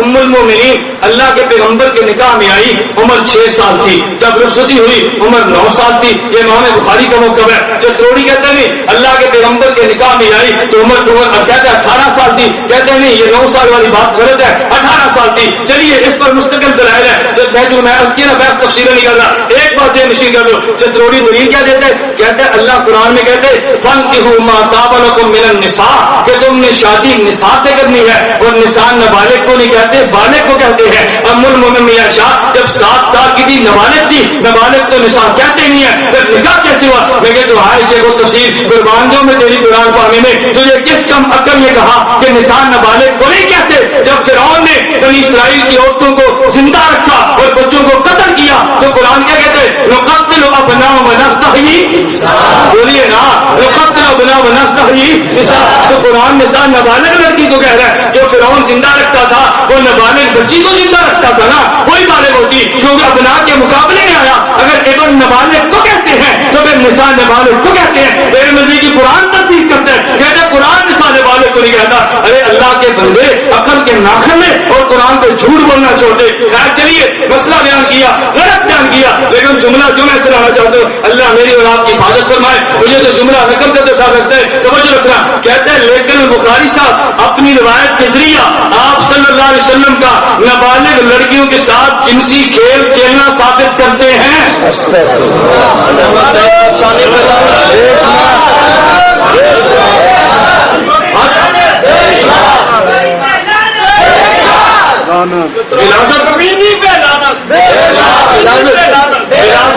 غلاظت کی حد ہوتی ہے. میں کہتا ہوں موقف پہ بات کیا کرو. میں نے کئی بار کہا کہ جس عنوان کو اس عنوان کو سمجھنے کی کوشش بھی کیا کرو. میں اپنے عنوان سے دائیں بائیں نہیں جا رہا, ویسے تو بات بہت دیر بدل جاتی ہے. میں کہتا ہوں توجہ رکھنا. کیا کہتے بخاری صاحب نے اپنی روایت کے ذریعہ یوں کہہ دیتا نا, بخاری اپنی روایت کے ذریعہ نابالغ بچی پیغمبر کے نکاح میں لاتے ہیں جبکہ نابالغ ثابت نہیں ہوتی, یوں کہتا نا. لیکن جملہ کیا نکل کرتے کہتے ہیں نابالغ لڑکیوں کے ساتھ جنسی کھیل کھیلنا ثابت کرتا ہے. ارے اعوذ باللہ, نقل کفر نباشر. اگر یہ چتروڑی صفحہ 58 پہ بھونک مارتا ہے, کہتے ہیں بھلا اس سے زیادہ آپ صلی اللہ علیہ وسلم کی توہین اور کیا ہوگی. حضرت عائشہ ابھی تک نساء کی فہرست میں بھی داخل نہ ہوئی ہوں اور آپ صلی اللہ علیہ وسلم نعوذ باللہ ان سے جنسی کھیل رچائیں اور تمام آسمائی میں مشہور ہو گئے. اور تو کوئی شخص یہ جملے اپنے باپ کے بارے میں کہہ سکتے, کوئی جملے اپنی ماں کے بارے میں کہہ سکتے. جو توڑی کہتے اس سے بڑی توہین کیا ہوگی. ابھی نساء کی فہرست میں شامل نہیں ہوئی. ارے اعوذ باللہ, پیغمبر ان سے جنسی کھیل رچائیں اور تمام آسمائی میں مشغول ہو جائیں. اس سے بڑی غلاظت اللہ کے پیغمبر کی ذات پہ اور کیا ہوگی. قیامت سے چتروڑی نے کتاب کے اندر بھونک ماری ہے. آگے چلیے, یہی چتروڑی صفحہ 71 کے اللہ کے پیغمبر کی توہین کرتے ہوئے وہ لمبا واقع امیمہ بنت شراحیل کا, اس پیغمبر نے ان سے نکاح کرنا چاہا, نکاح ہوا, پیغمبر کو نکاح میں حضور نے اس کو چھوڑ دیا. وہ لمبا واقعہ تھا, بخاری کی روایت ہے. لیکن چتروڑی کے لفظ سنیے, کہتے بخاری نے لانتی راویوں پر اعتماد کر کے بڑے وثوق سے روایت چھوڑ دی. آپ صلی اللہ علیہ وسلم نے اللہ سے معاذ اللہ بغاوت کر کے قرآن کے صریح خلاف ہو کر اس آوارہ اور نخوت کی پیداوار سے از خود مطالبہ کر دیا کہ تو مجھے اپنا نفس ہبہ کر دے. نعوذ باللہ. کہتے عورت پر اتنا فریفتہ ہو گئے کہ اس کی شہرت حسن سن کر بے تابی سے اور بے صبری کے ساتھ اللہ کے فرمان کی بھی پرواہ نہ کی. ارے اعوذ باللہ, اس قدر فراست اللہ کے پیغمبر پہ احمد سے چتروڑی نے یہ بھونک ماری ہے, حد ہوتی ہے رسول اللہ کی ذات پہ تبرہ کرنے کی. آگے سنیے کتنی وضاحت کے ساتھ پیغمبر کے حدیث پہ جھوٹ بولتے. چتروڑی نے مسئلہ بیان کیا فاتحہ خلف امام کا, امام بخاری یہ مسئلہ بیان کرتے, قرآن یہ مسئلہ بیان کرتے. اس مسئلے کو بیان کرتے ہوئے چتروڑی تبصرہ کرتے, کہتے کافروں کا, توجہ رکھنا, کہتے کافروں کا قدیم زمانے سے پیشہ چلا آ رہا ہے. پڑھنے والا اپنا فریضہ ادا کر رہا ہو اور پڑھ رہا ہو, خواہ تبلیغ کے لیے خواہ عبادت کے لیے, تو کافر چونکہ قرآن کی آواز سننا نہیں چاہتا لہذا اس کے عین مقابلہ میں نعت خوانی. نعت کون؟ کافر. توجہ رکھنا, کہتے ہیں کافر چونکہ قرآن کی آواز سننا نہیں چاہتا لہذا اس کے عین مقابلہ میں نعت خوانی. کہتے ہیں دوڑا بازی شروع کر دے گا یا کالا کالا رسول اللہ کی لڑ مچا دے گا. کالا کالا رسول اللہ کی لڑ مچا دے گا, لڑ. اب بتاؤ حدیث پیغمبر کے اس سے بڑا کوئی جملہ ہو سکتا ہے؟ کہتا ہے یا کالا کالا رسول اللہ کی لڑ مچا دے گا یا کسی گویے کو تلاوت قرآن شروع کروا دے گا تاکہ قرآن میں سنا جا سکے. حدیث رسول کو لڑ کہہ دیا, اب بھی یہ گستاخی رسالت رہی ہے. مجھے دوستو تم بتاؤ پھر قرآن کی گستاخی کیا ہے؟ اور یہی چتروڑی کہتے ہیں تابعین سے اکثر تابعین متا کے قائل تھے. ارے اعوذ باللہ, شیعت کی تردید تو نے کی ہے یا تو نے شیعہ نوازی کی ہے؟ اعتراض تو نے ابن شہاب زہری پہ کیا تھا مگر ترجمانی تو نے امام زہری کی بجائے امام بخاری اہل سنت والجماعت کے موقف کی بجائے تو نے شیعت کی ترجمانی کی ہے. اس لیے دوستو میں ان دلائل کی بنیاد پہ کہتا ہوں احمد سعید چتروڑی نے امام بخاری کی توہین کی ہے, احمد سعید چتروڑی نے اصحاب پیغمبر کی توہین کی ہے, احمد سعید چتروڑی نے پیغمبر کی ذات کی توہین کی ہے, احمد سعید چتروڑی نے امت کے اجماع پر توڑ ڈالے. اس لیے جو جملے اس نے امام بخاری کے راویوں پہ کسے ہیں, جو جملے اس نے زبان درازی کی ہے, ہمیں چاہیے اس زبان درازی کا نوٹس لینا چاہیے. میں آپ تمام احباب سے گزارش کرتا ہوں, ہمیں چاہیے اللہ توفیق عطا فرمائے اگر کوئی اخباری نمائندہ یہاں پر موجود ہے دیکھے تو میرے بیان کو اخبار پہ لگا دے, منشور میرا طرف کرتے.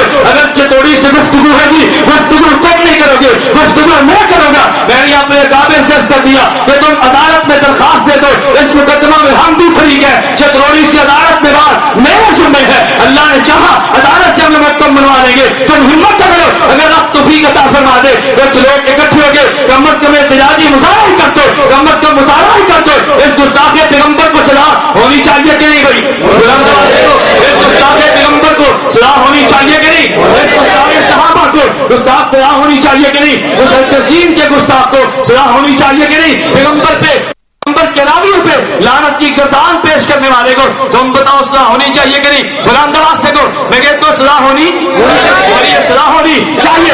اس مسئلے میں ہماری کوئی اس کے ساتھ ہمدردی نہیں ہے. میں نے تمام احباب سے کہہ دیا, احمد سعید چتروڑی کا دیوبندیت سے کوئی تعلق نہیں ہے. احمد سعید چتروڑی کا اہل سنت والجماعت سے کوئی تعلق نہیں ہے. احمد سعید چتروڑی ہمارا نہیں ہے, قطعاً ہمارا نہیں ہے. ہم اس کے حق میں بولنے کے لیے ایک لمحہ بھی تیار نہیں ہے. میں ان احباب سے گزارش کرتا ہوں کہ تم نے جب اشاعت توحید اخبار پہ بیان دے دیا ہمارا احمد سعید سے کوئی تعلق نہیں ہے, تو بیان پہ قائم رہنا چاہیے کہ نہیں بھائی؟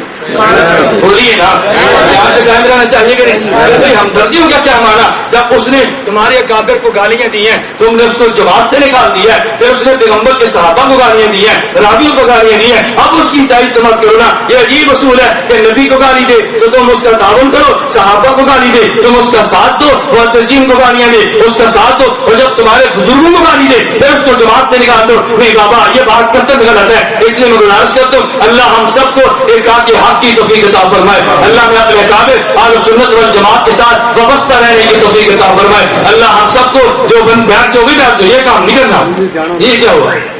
میں سمجھتا ہوں کچھ لوگوں نے دعا سے پہلے اٹھنے کی کوشش کرنی ہے کہ ایسا نہ یہ جو دعا کرے گا ہمارے حق میں بھی قبول ہو جائے. نہیں سمجھے؟ ہر آدمی تو عقیدت کے لیے نہیں آتا مجمع, میرے علم میں ہر آدمی عقیدت کے لیے نہیں آتا. میں تو اس لیے مجمع میں دعا کرایا کرتا ہوں اللہ میرے آنے پر جو خوش ہے ان کو مزید خوشیاں عطا فرما, اور جو پریشان ہیں اللہ ان کی پریشانیاں دور فرما. ہم تو کسی کو دکھ نہیں دیتے بھائی, اللہ پریشانیاں آپ کی دور کر دے, اللہ آپ کو خوشیاں عطا فرما دے. اللہ مجھے بھی اور آپ کو بھی عافیت کے ساتھ دین کا کام کرنے کی توفیق عطا فرمائے. وآخر دعوانا الحمدللہ رب العالمین والصلاة والسلام علی رسولہ وعلی آلہ واصحابہ اجمعین. اے اللہ ہم سب کو علم نافع, عمل صالح, رزق واسع طیب عطا فرما. اللہ اہل حق کے ساتھ وابستگی عطا فرما, اہل حق کے ساتھ زندگی اور موت عطا فرما. اللہ جو بیمار ہیں ان کو شفا عطا فرما. اللہ عقیدے کے بیمار کو بھی شفا عطا فرما. اللہ عمل کے بیمار کو بھی شفا عطا فرما. اے اللہ تو پیغمبر کے صحابہ رضی اللہ عنہم اجمعین اور امام اعظم ابو حنیفہ رحمہ اللہ و دیگر ائمہ مجتہدین کے اللہ اتباع کی توفیق عطا فرما. اللہ ان ائمہ کی قدر کرنے کی توفیق عطا فرما. اے اللہ ہم سب کو دین کا پہرے دار اور دین کا چوکیدار بنا. اللہ جو مانگ سکے وہ بھی عطا فرما, جو نہیں مانگ سکے دل مانگے عطا فرما. اللہ اس ادارے کو دن دگنی رات چگنی ترقی عطا فرما. اللہ اس کو حق کی شاد کے لیے قبول فرما لے. خزانہ غیب سے اس کی ضروریات پوری فرما. اللہ تو ہم سب سے راضی ہو جا. اے اللہ تو ہم سب سے راضی ہو جا. اے اللہ تو ہم سب سے راضی ہو جا. اے اللہ تو دلوں کے بھید کو جانتا ہے, علیم بذات الصدور ہے. جو احباب اس مجلس میں تشریف لائے ہیں اور ان کے دل میں جو بھی جائز خواہش ہو بغیر ہوٹوں کے لائے اپنے فضل و کرم سے قبول فرما لے. وصلی اللہ تعالی علی رسول خیر خلق محمد علیہ صاحب اجمعین. دیکھیں بھی آپ احباب ایک اعلان سن لو. اتحاد اہل سنت والجماعت علماء دیوبند کی مصر کی نمائندہ جماعت ہے. اس کے باہر لٹریچر موجود ہے, آپ اس لٹریچر کو, کیسٹوں کو, مناظروں کو سنیں. انشاءاللہ گھر گھر تک اس پیغام کو پہنچانے کی کوشش